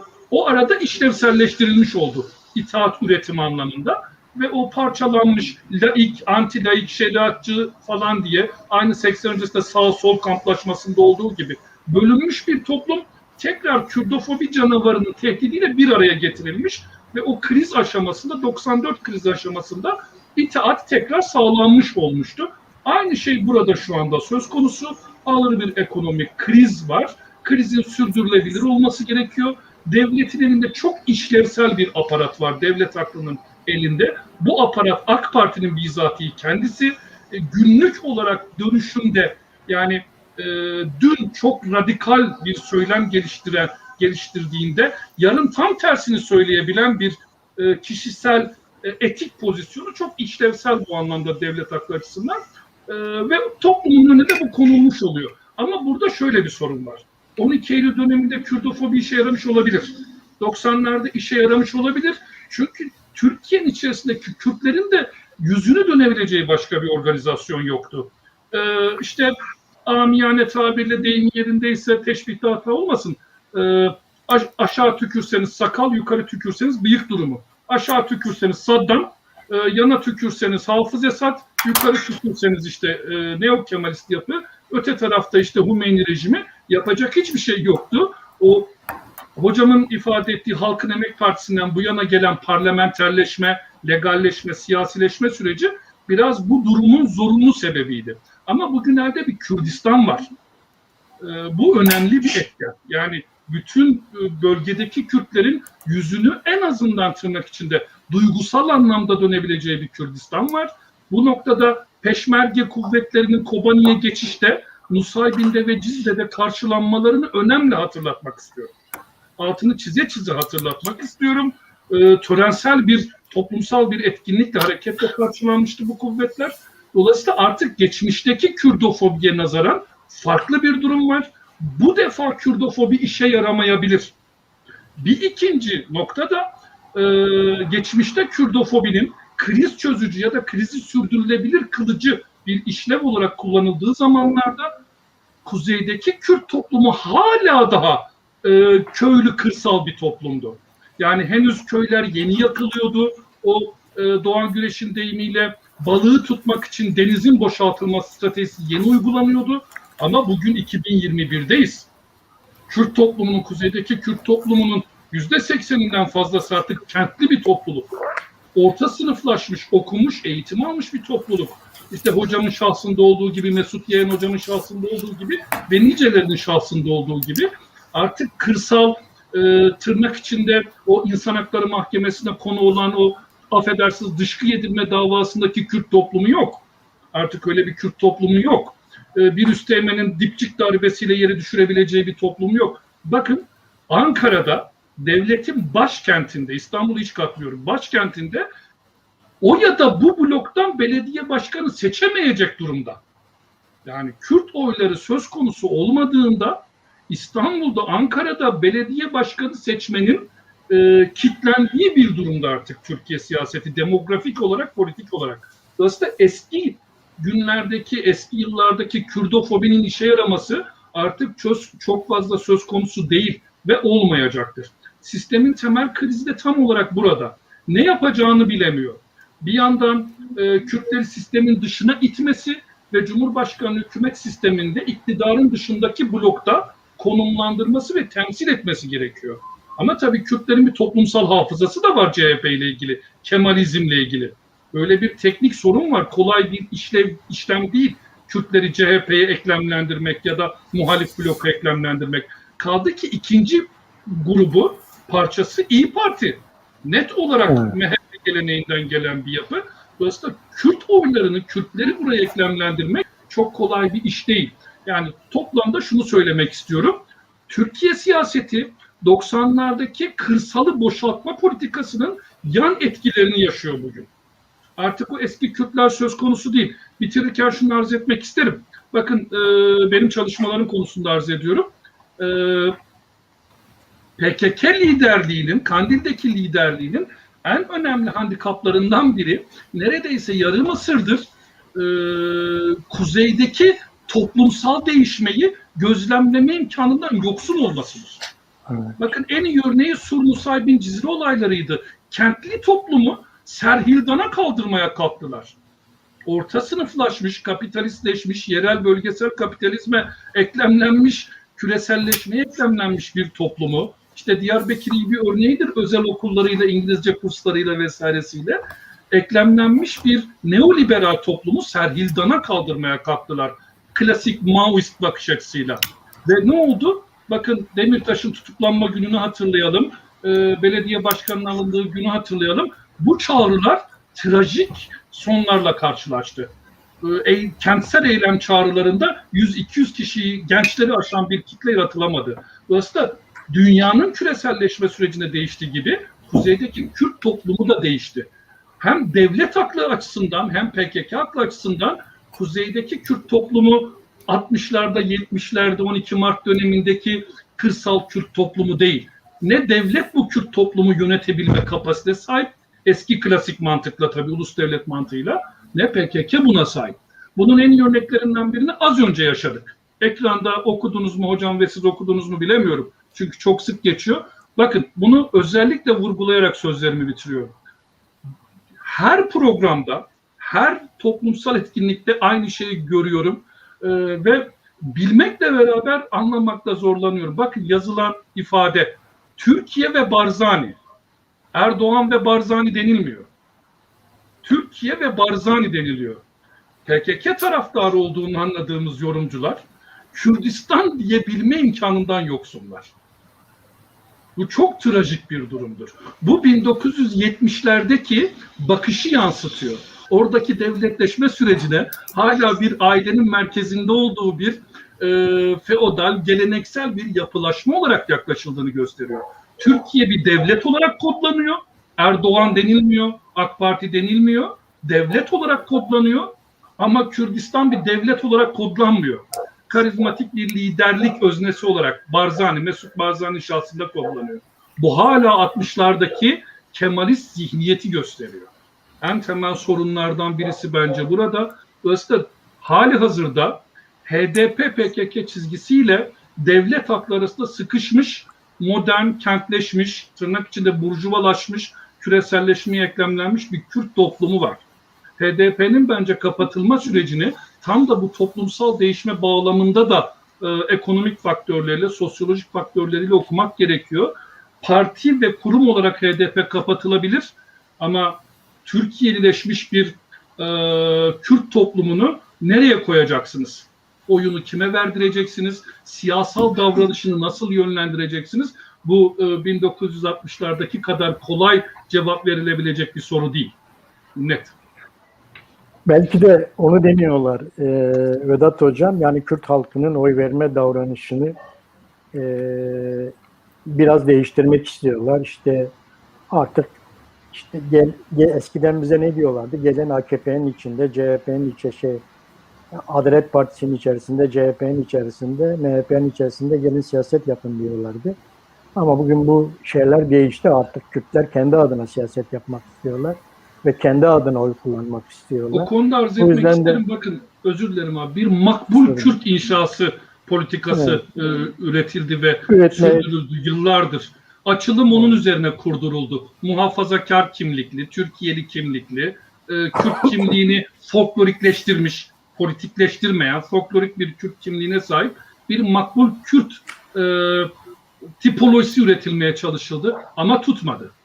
Evet. Yani Kürtlüğünden vazgeçmiş bir politik Kürtlüğünden vazgeçmiş bir kitle üretimi stratejisi tutmadı mesela. Yani çok zor. Yani artık Kürtlerin oy verme davranışı üzerine böyle oyunlar oynamak ve bunlarla da sonuca gitmek artık mümkün değil. Çözüm veya bununla ilgili getirilen çözüm sorunun kendisini oluşturabilir. Çözüm daha çok özgürlükçü ve çoğulcu bir yapıyı kurmaktır. Hani bizim daha çok beklentimiz mesela parti kapatmak yerine örneğin her düşüncenin örgütlenme özgürlüğünün önündeki engellerin kaldırılması gerekiyor. Bunu yapmaları gerekiyor. Daha özgürlükçü. İkincisi 41 ilde örgütlenme şartının ortadan kaldırılması gerekiyor. Bu büyük bir engel şu anda. Yani ben bir bölge partisi olabilmeliyim. Bunun önündeki engel kalkmalıdır. İlla herkesi Türkiye Partisi olmaya zorlanmamalı. 41 ilde örgütlenme şartı bir nedenle kaldırılmalı. Daha özgürlükçü bir yapıya kavuşturulmalı. Örneğin baraj çok artık gereksiz hale geldi.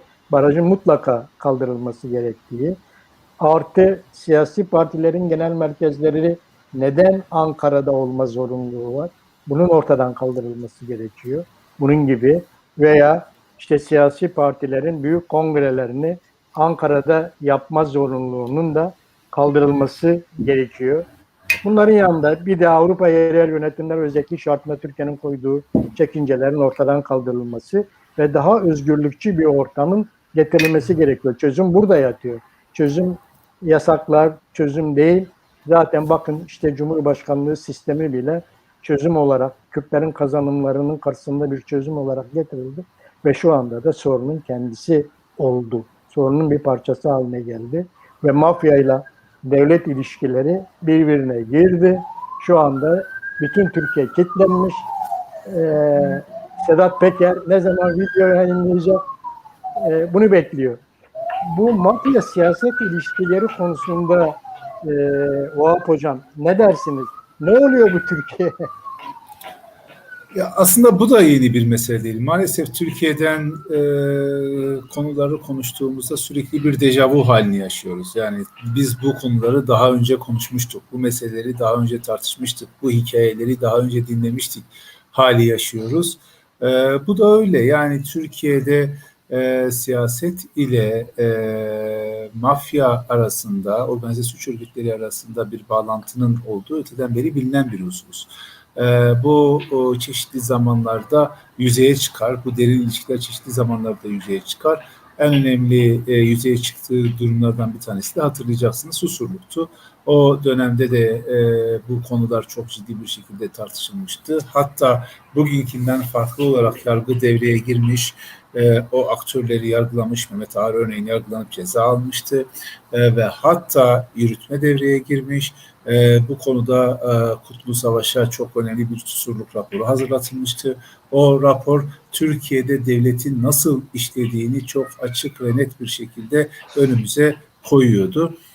Peki bunlar ortaya çıktıktan sonra nasıl bir tavır alınıyor? En önemli sorun bu. Eğer o ilişki ağını çökertmeyi, gerçekten siyaseti şeffaflaştırmayı, sivil organize örgütlerin sivil hayata müdahale, sivil ve siyasal hayata müdahale edemeyeceği ve asgari müdahale edebileceği bir çerçeve mi yaratılıyor, yoksa bu daha sonra bu konu unutuluyor mu? Önemli olan bu. Bize maalesef unutuluyor ve unutulduğu için bir şekilde sonra tekrar bu ilişkiler karşımıza çıkıyor. Şimdi Sedat Peker vakasına gelelim. Sedat Peker yakın bir zamana kadar iktidarın yakınında yer almış bir aktör. İktidar adına muhalefeti tehdit eden bir aktör. İktidar adına çeşitli illerde açıktan siyasi propaganda yapan bir aktör. İktidarın hem doğrudan üyeleri hem de iktidarın yakında ve yöresinde yer alan sivil toplum örgütleri tarafından sürekli taltif edilen bir aktör. Yani en hayırsever iş adamı da Sedat Peker, Avrasya'nın Türk Hakanı da Sedat Peker. Öyle bir tablo ortaya çıkıyordu. Sonra bir noktada işler çatallaştı. Yani bu derin ilişkilerde hatlar birbirine girdi. Muhtemelen bu hatların birbirine girdiği tarih Alaaddin Çakıcı'nın serbest bırakılmasıdır. Ondan kısa bir süre sonra Sedat Peker yurt dışına çıkmak mecburiyetinde kaldı. Ve bu ilişki çarkı bozulunca Sedat Peker konuşmak durumunda kaldı. Şimdi burada ilişki artık, yani bu ilişki ağı artık sadece Türkiye'yi ilgilendiren bir ilişki ağı da değil. Çünkü Sedat Peker'in iddialarında birçok devletin adı geçiyor. Birçok devletteki yapılanmalar ifade ediliyor. Dolayısıyla işin bir de uluslararası boyutu da söz konusu. Ben Sedat Peker konuşmaya başladığı andan itibaren söyleyeceği en önemli sözlerin Suriye'deki iç savaşa ilişkin olacağını düşünmüştüm. Sedat Peker ilk 4-5 videosunda bu konunun etrafında dolaştı ama daha sonra konuyu anlatmaya başladı. İşte silah gönderildiklerini, silahların kendisi üzerinden gönderildiğini, Sadat diye bir paramiliter yapının kendisine eklemlendiğini ve kendisini tırlarıyla oraya silah gönderdiğini, tırların kendisinin olduğunu ama içindeki silahların kime teslim edildiğini bilmediğini, daha sonra bu silahların El-Nusra'ya gittiğini tespit ettiğini ifade ettiği vesaire. Şimdi bu tabii işin rengini değiştiren bir şey. Bu artık sadece bir mafya ilişkisi değil, doğrudan bir uluslararası sorunu ortaya koyan bir şey. Bir açıdan baktığınızda bu konuşulan konuların bütün bir kısmını hepimiz biliyorduk, yani bir şekilde biliyorduk. İnsanlar bunları dile getiriyordu. Dile getirilenler bazen gadre de uğruyordu. Peki neden diyelim ki muhalif milletvekilleri veya muhalif gazeteciler tarafından dile getirilen bu iddialar gündem oluşturmazken Sedat Peker'in sözleri gündem oluşturdu? Neden 150 milyon insan bu videoları seyretti veya 150 milyondan fazla seyredilme olanına ulaştı? Bunun iki sebebi var bence. Bir tanesi şu: Türkiye'de alternatif haber alma kanalları katıldığı için merkez medya tamamıyla iktidarın siyasal borazanlığına mecbur kılındığı için alternatif olabilecek her ses çok ciddi bir yankı buluyor. Sedat Peker'in de bu etkisi, bu kadar etkili olmasının sebebi buydu. İkincisi ve bence daha önemlisi, Sedat Peker içeriden konuşuyor. Yani aileden biri olarak konuşuyor. Olayları anlatırken kendisini olayların dışında tutmuyor. Yer belirtiyor, tarih belirtiyor, zaman belirtiyor, ilişki ağlarını belirtiyor. Kendisinin bu aktörlerle ne derece yakın olduğunu belirtiyor ve evden biri olarak konuşuyor. Şimdi bir Kürt, bir muhalif bunu dile getirdiğinde onun üzerine yapıştırılacak çeşitli yaftalar vardır. İşte zaten bölücüdür, zaten haindir, zaten vatanın milletin birliğini düşünmez vesaire diyebilirsiniz. Ama bu vatandaş yakın zamana kadar AK Parti'ye çok yakın ilişki içerisinde bulunmuş, onlar için çalışmış, onların yakın aktörleriyle sürekli teşviki mesai yapmış. Dolayısıyla ailenin içinden birisi olarak konuşunca kaçınılmaz olarak bu çok ciddi manada ilgi doğuruyor. Bugün Sedat Peker'in bu konuşmaları nereye kadar götüreceğini bilemiyoruz. Yani kendisi özellikle son dönemlerde yaptığı açıklamalarla pazarlığa açık bir halinin olduğunu da ortaya koydu. Dolayısıyla bu videoları nereye kadar sürdürür, bu iddialarını nereye kadar götürür, bu konuda bir öngörümüz yok. Ancak bu saatten sonra bile hiçbir şey söylemese bence Sedat Peker'in videoları siyasal sonuçlarını doğurmuştur.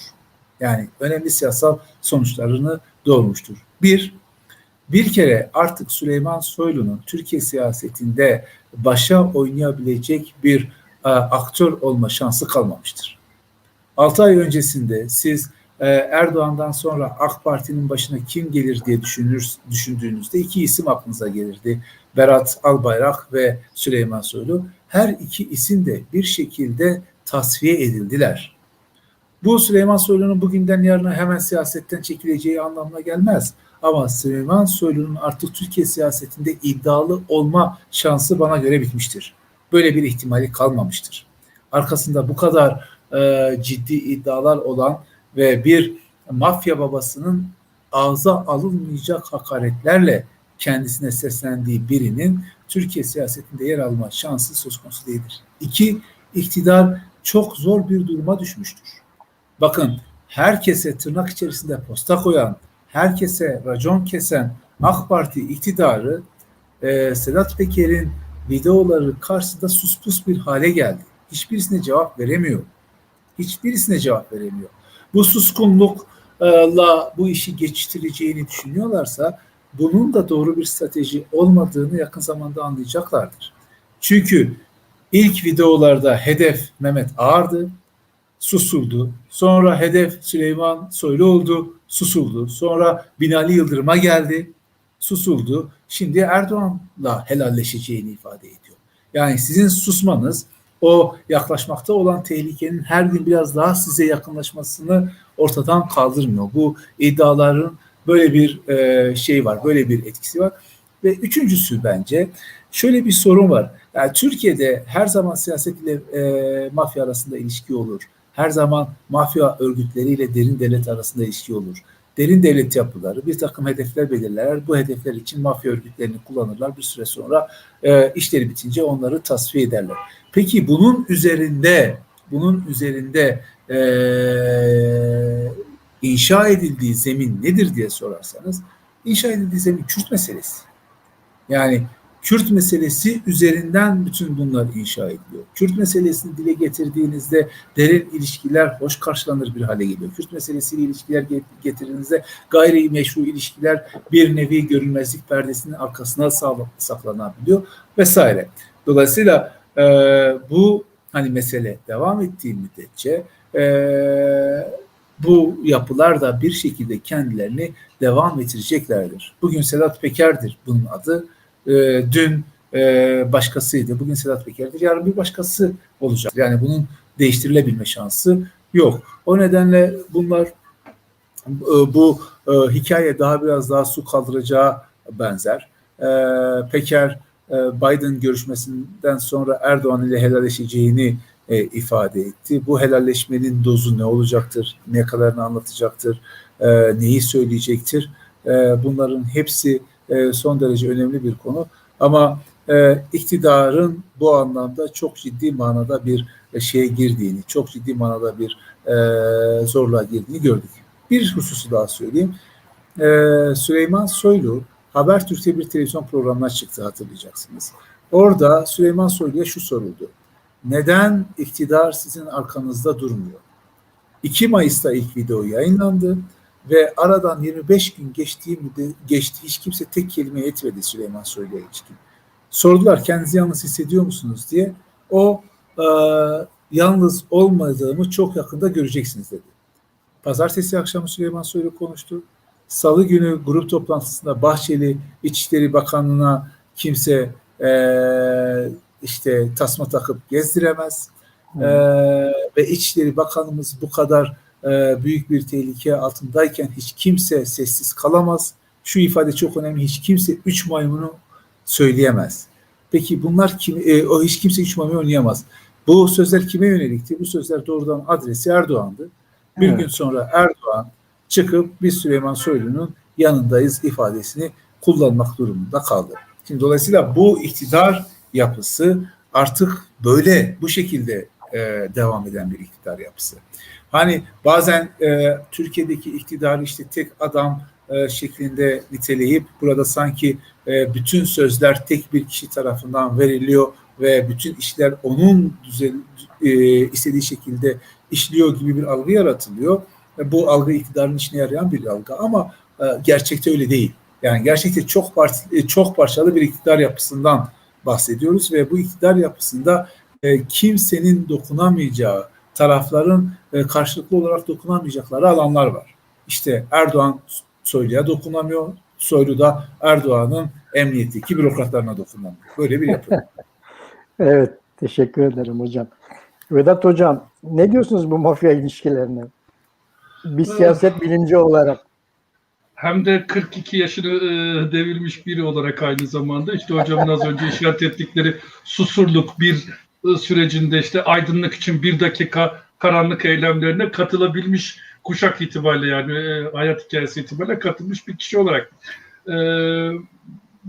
Tabii yani bu konunun hocamın ifade ettikleri siyasi analizine katacak çok bir şey yok. Hükümetteki, iktidardaki parçalı yapının enteresan ilişkilerini çok ciddi anlamda ortaya serdi. Ben yine farklı birkaç noktadan bakışımı arz etmek isterim hem hocam hem sizlere. Bence 3 temel önemli şeyi ortaya çıkardı ki bu kamuoyunda çok fazla konuşulmuyor bu 3 nokta. Hep devlet-mafya ilişkileri üzerine ya da mafya söyleminin hükümet üzerindeki siyasi ihtimallerine, etki ihtimallerine ilişkin konuşuluyor. Ama bence sosyolojik olarak 3 noktayı tespit etmek gerekiyor bununla ilgili. Birincisi Sedat Peker videolarının bu kadar ilgi görmesi, 10 milyonlarca izlenecek kadar ilgi görmesi ve karşısında düşülen toplumsal hayret, şaşkınlık, hocamın işte ifade ettikleri o Habertürk programına bütün toplumun kenetlenmesi, o programın sosyal medyada en fazla konuşulan konu haline gelmesinin bence en önemli ortaya koyduğu göstergelerden biri, sonuçlardan biri Türkiye halkının toplumsal hafıza eksikliği. Yani hiç olmamış gibi devletle bu tür organizasyonlar arasında bütünsellik hiç olmamış gibi bütün bir Türkiye toplumu özellikle 40 yaş 30 yaş altı kuşak şaşkınlıkla izledi ve izliyor. Yani bir dizi film izler gibi izliyor ve hakikaten buna şaşırıyor. Oysa ki Susurluğu bizzat yaşamış, tanık olmuş olmanın ötesinde İttihat Terakki Teşkilatı mahsusa bütünlüğünden başlayarak ya da Hamidizmle Hamidiye alayları arasındaki, aşiret mektepler arasındaki görünürde hatta kurumsal olan ilişkiye de gidersek hakikat şu, Türk devlet geleneğiyle mafya örgütlenmeleri arasında karşılıklı bir ilişki yok. Bu konuda temel bir yanlış değerlendirme var. Yani bu biraz o meşhur Baba filmi üçlemesinden de alıntılanarak ortada bir mafya organizasyonu varmış. Yasa dışı işler, uyuşturucu işleri, silah kaçakçılığı ve vesaire gibi cezai suçlar işleyen bir mafya organizasyonu varmış ve onun da devletteki bazı siyasetçilerle ve bürokratlarla bazı parasal çıkar ilişkileri varmış. Karşılıklı birbirlerinin çıkarlarını örgütlüyorlarmış gibi bir izlenim ortalığa seriliyor. Özellikle yeni kuşakların, küreselleşme kuşağının önüne böyle bir izlenim konuluyor. Sedat Peker herhangi bir mafya, onun geçmişte devletle, devlet yöneticileriyle, bürokratlarla bazı ilişkileri olmuş ve bunlar afişe ediliyormuş gibi bir gündem yaratıldı ve izlenmeye devam ediliyor. Rüşvet çarkları anlamıyla da. Oysa ki Teşkilat-ı Mahsusa'dan beri biliyoruz ki biz, Milli Amale Hizmet, MAH'dan beri biliyoruz ki biz, işte hocam hatırlayacaklar 80'lerdeki 1. MİT raporu 2. MİT raporundan biliyoruz. İşte şimdiki bir iş adamının babasının o zaman adı geçiyordu. Şimdiki yine Ağar'ın vesairenin adı geçtiği Dolayısıyla bunu biliyoruz. Yani bu bir karşılıklı ilişkisellik hali değil, bu bir bütünsellik hali. Türkiye'de mafya diye adlandırılan şey bir devlet kurumudur. Bir devlet organizasyonudur. Devletin görünmeyen bir kurumsallaşma parçasıdır. Nihayet çok söyleniyor, çok revaçta, dizisi de çekilmeye başlandı artık TRT'de. Biz görünmeyenleriz diye bir söylem üretiliyor. Birinci nokta bence bu. Sedat Peker videolarının ortaya serdiği en önemli faktör Türkiye toplumunun toplumsal belleksizliği. 10 yılda, 20 yılda bir hafızası sıfırlanan bir toplumdan bahsediyoruz. Susurluk dahi hiç yaşanmamış gibi hisseden bir toplum. Bakın mesela en iyi örneklerinden biri Susurluk'taydı benim kuşağım açısından. Benim kuşağım Susurluk meselesinde hep faşist bir teröristin üzerine odaklandı. Abdullah Çatlı. O Mercedes'ten Abdullah Çatlı çıktı. 1980 öncesinin önemli paramiliter faşist tetikçilerinden biri olmasına çok fazla yoğunlaşıldı. Onunla uğraşıldı. Ülkücü bir çeteyle devlet arasındaki ilişkiye odaklanıldı. Gladio tartışmaları vesaireyle ilgili olarak. Ama o Mercedes'ten Hüseyin Kocadağ diye bir emniyet müdürünün çıkmış olması ile ilgili çok fazla yoğunlaşılmadı. O hep perde arkasında kaldı. Hiçbir zaman popüler kamuoyunun önünde bu kadar Abdullah Çatlı, Haluk Kırcı kadar tartışılmadı. Hala daha üzerinden 25 yıl geçti, çeyrek asır geçti. Hala Abdullah Çatlı konuşuluyor. Hüseyin Kocadağ bir sır. O Mercedes'ten Hüseyin Kocadağ çıkmamış gibi konuşuluyor. Hiç kimse Hüseyin Kocadağ üzerine bu tartışmaya etkin olarak katılmadı.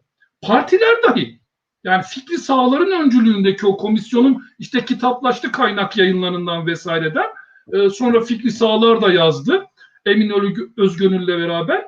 Konuşulmadı Hüseyin Kocadağ. Oysa ki çünkü Hüseyin Kocadağ varlığının, aktörünün orada simgelediği şey aslında Çatlı'nın simgelediği mafyayla ya da işte Sedat Bucak'ın simgelediği aşiret yapısıyla devlet arasında bir ikili ilişki olmadığı, bunun kurumsal bir organizasyon olduğu idi. Hüseyin Kocadağ perdenin arkasına kaçırılarak tam olarak bu devlet aklında istediği gibi örgütlenilmiş oldu. Abdullah Çatlı ülkücü bir terörist oldu. Bütün suçlar ölmüş bir günah keçisinin üzerine yıkıldı. Şu anda Sedat Peker'e yapıldığı gibi ya da geçmişte, yakın geçmişte Alaaddin Çakıcı'ya yapıldığı gibi kötü mafya, bütün kötülükleri yapan mafya, ama devlet bu işten azade, piri pak, devlet haklı, ama onun içinde de bazı çürük elmalar var tabii. Onların da hesabı görülüp devletten uzaklaştırılacaklardır. İşte Bodrum'daki marina olayında olduğu gibi. Böylece marina meselesi kapatılmış oldu. Mehmet Ağar ve oğlu oradan çekilince. Günah keçisi mafya oldu. Sedat Peker ve adamları. Oysa ki bu bir kurumsallaşma. Birinci nokta bu. Yani bu kurumsallaşma konusunda Türkiye toplumunun belleksizliği, toplumsal bellekten bahsediyorum, net biçimde ortaya serilmiş oldu. Bir ikinci ortaya çıkan şey, videoların altına yapılan bütün yorumları elimden geldiğince okumaya çalışıyorum ki mümkün değil, 10 binlerce yorumdan bahsediyoruz. Türkiye toplumunun özellikle derin devlet teması altında, devlete hizmet teması altında kirli ilişkileri, suç organizasyonlarını olumlaması ortaya çıktı. Bunun üzerine konuşmuyoruz. Bunun üzerine hiç kimse konuşmuyor. Yani bir mafya babasının reis tanımı altında, ki Erdoğan alternatif olarak değil, Erdoğan'dan önce reisti. Bizim gençlik yıllarımızda dahi Sedat Peker reis olarak anılırdı. Kurtlar Vadisi dizisiyle de bunu ilişkilendirebiliriz. Bugün efendim işte TRT'de çekilen MİT dizisiyle ilişkilendirebiliriz. Yine militer diziler var biliyorsunuz, savaş dizileri çeşitli kanallarda. Onlarda da bunlar açıkça gösterilebiliyor. Türk toplumunun net biçimde işin içinde devlet varsa, milli fayda varsa, beka varsa, tabii devletin bekasına kendini feda etme kültürü varsa, geleneği varsa, mafya meselesini, tırnak içinde derin devlet meselesini olumlaması, onu olumlu bir mesele olarak görmesi ortaya çıktı. Hala daha da böyledir. Bu tipler devlete şu ya da bu biçimde, örtülü biçimde hizmet etmiş olarak telakki ediliyorlar. övülüyorlar ya da eleştiriyorlar. Mesela işte MİT tırları davasında gördük. Devletin bir silahlı örgütlenmeyle çeşitli büyük dünyanın büyük bir çoğunluğuna göre terör örgütü niteliğinde olan çeşitli cihatçı örgütlere silah gönderiyor olması Türkiye toplumu tarafından olumlandı. Bununla ilgili haber yapanlar yakın zamanda da kırmızı bülten vesilesiyle tekrar gündeme geldi. Şeytanlaştırıldı, düşmanlaştırıldı, vatan haini ilan edildi vesaire. Dolayısıyla bu sadece siyasal bir kategori değil, aynı zamanda toplumsal psikoloji kategorisi içerisinde bir mesele olarak toplumun bu tür yapıları, bu tür eylemleri ve ilişkileri olumlaması da ortaya çıkmış oldu. Bu da çok önemli bir şey. Yani Türk toplumu mafyoz bir toplum ve mafyoz olana karşı feodal, o erkeklik, eril gelenekler içerisinde, savaşçı gelenekler içerisinde olumlu bakan, onu müsbet olarak değerlendiren ve bunu bir suç kabul etmeyen bir anlayışı ortaya çıkardı. Bu da ikinci nokta. Bir üçüncü ortaya çıkardığı nokta ki geçmiş yıllarda çok çeşitli vesilelerle zaten bu yön ortaya çıkmıştı. Twitter'ın kapatılması, Facebook'un kapatılması, çeşitli zamanlarda özellikle işte o Suriye'de 33 askerin öldürüldüğü olayda internetin yavaşlatılması örneklerinde ortaya çıktığı gibi. İnternet öncesi, küreselleşmenin teknolojik devrimi öncesinde büyümüş bir kuşakla, işte 50'lerde 60'larda doğmuş şu andaki yönetici kuşakla Z kuşağı diye tanımlanan internet devriminin içine doğmuş, kablosuz iletişim tekniğinin, küresel iletişim ağının içine doğmuş bir kuşak arasındaki algı farklılığını ortaya çıkardı. Hala daha Cumhuriyet Savcılığı kararıyla kitap toplatılırmış gibi internet sitesi kapatabileceğini zanneden, internet sitelerini erişime, mahkeme kararıyla erişime kapatan ve bunlara erişemediğini zanneden bu kuşakların bir soğuk savaş kuşağıyla, halen yönetimde bulunan bir soğuk savaş kuşağıyla Z kuşağı arasında 2000'lerde 90'ların sonunda doğan ki bizim işte hocamla beraber fakültelerde muhatap olduğumuzda kuşak aynı zamanda bunlar. Algı, teknoloji konusundaki algı farklılıklarını da ortaya koymuş oldu Sedat Peker videoları. Hala daha bu konuda hükümetin, devlet aklının refleksi soğuk savaş dönemi refleksleri. Daha 2 gün önce okuduk, videoların engellenmesi konuşuluyor. Yani İsmail Beşikçi Hoca'nın 90'larda kitaplarının toplatılıp imha edilmesi meselesinde olduğu gibi. Hala böyle bir internet devrimi öncesi akıl var ve bunu böyle yönetebileceğini zannediyor. Suskunlukla vesaireyle. Ama YouTube'daki videoların altındaki rakamlara baktığımızda bu internet devrimi öncesi akılla, kuşak aklıyla alay eden, dalga geçen bir gerçeklik söz konusu. Dolayısıyla burada da bir ciddi teknik sorun var. Bu hükümeti aslında hocamın az önce ifade ettikleri üzere sarsan temel etkenin 90'ların sonundan itibaren doğan kuşakların algılarının yönetilemezliği. Bu da internetin merkezsizliği üzerinden kaynaklanıyor. Bir karikatür dergisi bir kapak yapmıştı, hiç unutmuyorum, internet yasaklamaları döneminde 2000'li yılların başında. TC Google Arama Motoru Genel Müdürlüğü diye bir kapak atmıştı. Böyle bir şey zannediliyor. Yani merkezi bir yapı, oraya ulaşıp oraya bir mahkeme kararı tebliğ edildiğinde bunun erişime kapatılabileceği zannediliyor. Ve gençler işte sosyal medyada, Ekşi Sözlük örneğinde olduğu gibi alay ediyorlar bu anlayışlarla. Bence en önemli ortaya koyduğu şeylerden biri de bu oldu. AK Parti'nin nezdinde, MHP'nin nezdinde ortaya çıkan şey ana akım siyasal geleneklerin Türkiye'de, milliyetçi geleneğin, İslamcı geleneğin, sosyal demokrat, kemalist geleneklerin 2000'ler kuşağıyla buluşamamış olduğu, onlarla bir algı birlikteliği içerisine halen girememiş olduğu ortaya çıktı. Bu ana akım medyayı da çok ciddi anlamda etkiledi. Hala daha işte isim vermeyelim, sözüm ona, haber kanallarında aynı aktörleri sürekli çıkararak kitle psikolojisini yönlendirebileceğini zanneden bir devlet aklı var.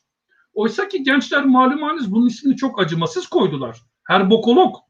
Yani çok korkunç bir isim koydular.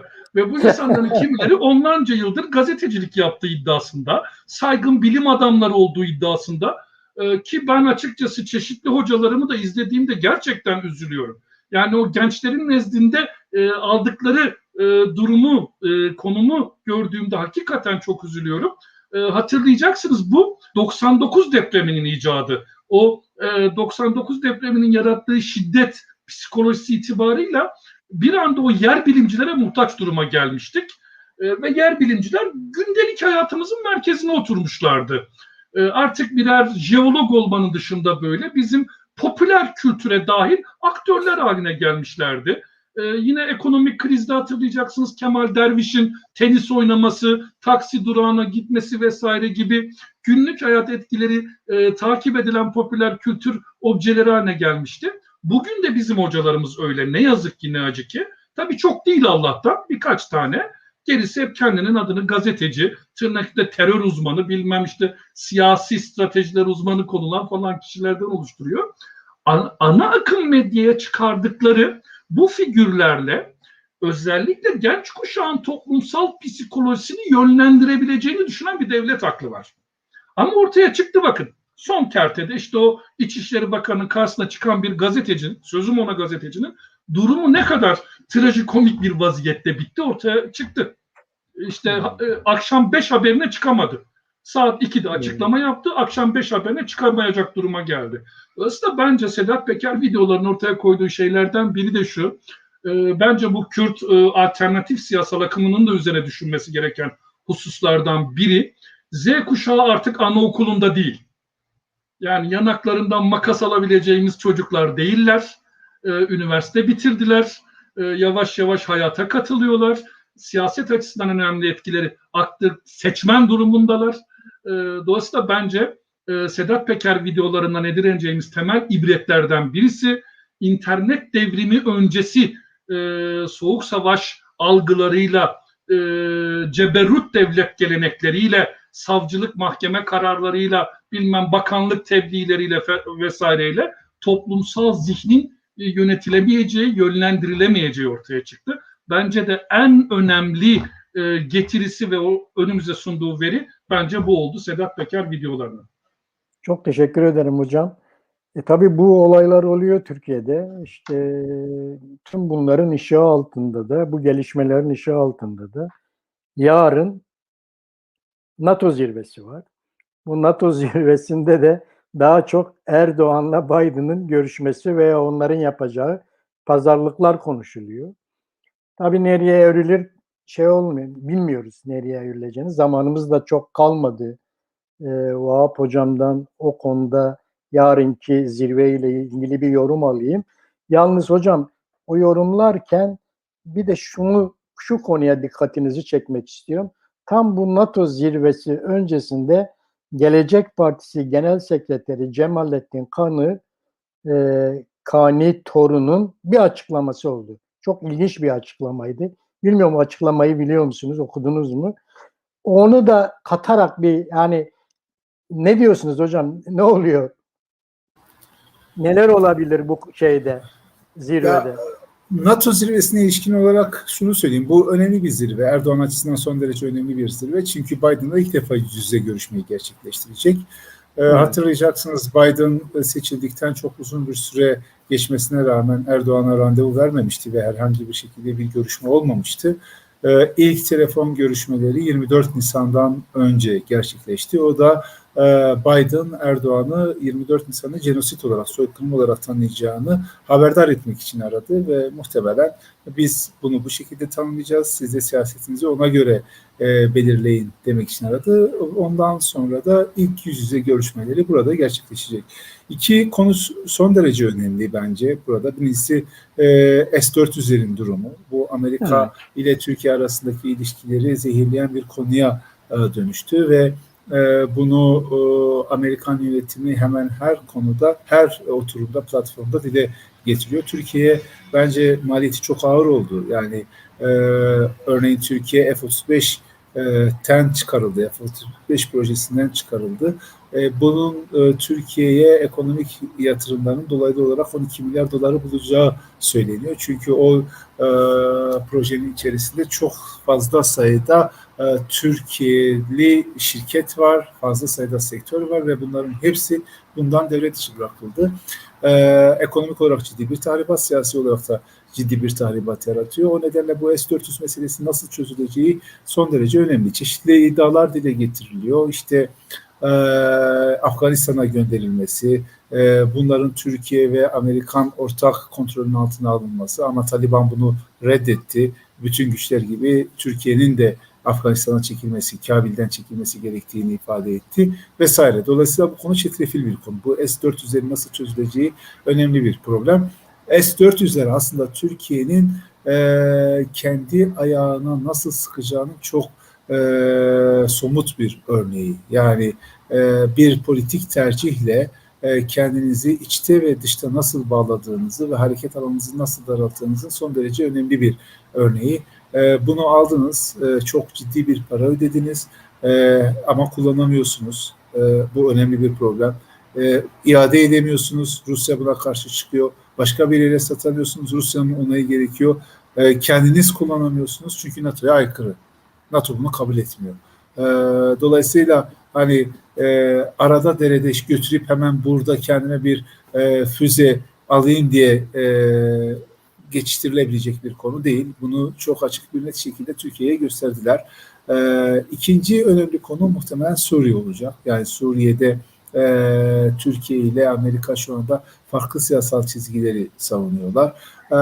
Türkiye SDG'nin bir PKK yapılanması olduğunu, bir terör örgütü olduğunu ve orada herhangi bir şekilde bir işbirliği oluşmaması gerektiğini ifade ediyor. Buna mukabil Amerika SDG'yi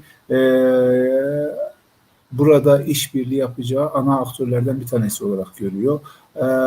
PKK ile irtibatının olduğunu ama tamamıyla bir PKK yapısı olmadığını, farklı unsurlardan oluştuğunu, içinde Arap unsurlarının da bulunduğunu vesaire ifade ediyor. Dolayısıyla bu Suriye meselesi de önemli bir tartışma konusu olacak. Bu iki mesele etrafında asıl önemli ifadeyi Blinken söyledi. Dedi ki Türkiye bir NATO üyesi gibi hareket etmiyor.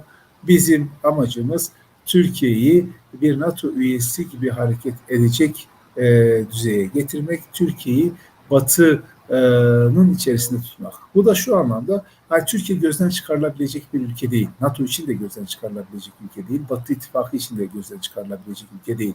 Türkiye'de iktidarda olanların kimliğinden bağımsız olarak Türkiye'nin bir değeri var. Atfettiği bir stratejik değer, bir stratejik önem var. Bu nedenle onu Batı'nın içerisinde tutmak, Batı İttifakı'nın içerisinde tutmak, NATO içinde, Avrupa Birliği içinde, Avrupalı devletler içinde son derece önemli. Bu hat üzerinden bir pazarlık gerçekleşecek. Kısa vade içerisinde her iki soruna çok ciddi manada bir çözüm bulunabilme ihtimali düşük. Ama en azından durumu daha da kötüleştirmemek konusunda tarafların uzlaşması söz konusu olabilir.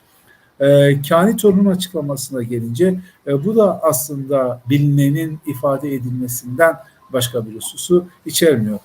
Kani Torun şunu söylüyor, buradaki bir yapı, yani bir Kürt özerk bölgesi Türkiye için bir tehditten ziyade bir fırsata dönüştürebilir. Hatta örnek olarak da Kürdistan bölgesel yönetimini işaret ediyor. Kürdistan bölgesel yönetimine de Türkiye çok uzun süre karşı çıktı ama Kürdistan federal bir yapı olarak kurumsallaştıktan sonra en iyi ilişkileri Türkiye ile kurdu. Dolayısıyla bunun bir benzerinin Suriye'deki Kürt özerk bölgesiyle oluşmamasının herhangi bir sebebi yok dedi. Şimdi hocam, son bir dakikamız. Evet, bu doğru bir strateji. Bunu şuna bağlayayım. Demin Vedat Hoca hani Kürdofobiden bahsetti, Kürt fobisinden bahsetti. Bence Kürt fobisinin neden işlemeyeceğinin bir örneği de bu. Yani muhafazakar blok içerisinde de AK Parti'nin yürütmüş olduğu Kürt siyasetine yönelik bir itiraz var. Bu itiraz güçlendikçe bu siyaseti yürütmenin de imkanı ortadan kalkacak. Herkese çok teşekkür ediyorum. Özellikle soru soranlara, yorum yapan izleyicilerimize katılımlarından ötürü şükranlarımı sunuyorum. Sağ olsunlar. Evet Vedat Hocam, bitiriyoruz artık. Son sözlerinizi alayım. Teşekkür ediyorum. Bu program benim için ayrıksı bir istisnai bir program oldu. Vahap Hocam'ın karşısında olmakla. Katılım için hocama çok teşekkür ediyorum. Hocamla söyleşme imkanı verdiği için de size, Çarper Medya ve rejideki emekçi arkadaşlara teşekkürlerimi, selamlarımı iletiyorum. Ben de her ikinize çok teşekkür ediyorum. İyi ki varsınız, iyi ki bizimlesiniz. Bundan sonraki programlarımızda da bir arada olmak üzere herkese dembaş diyelim.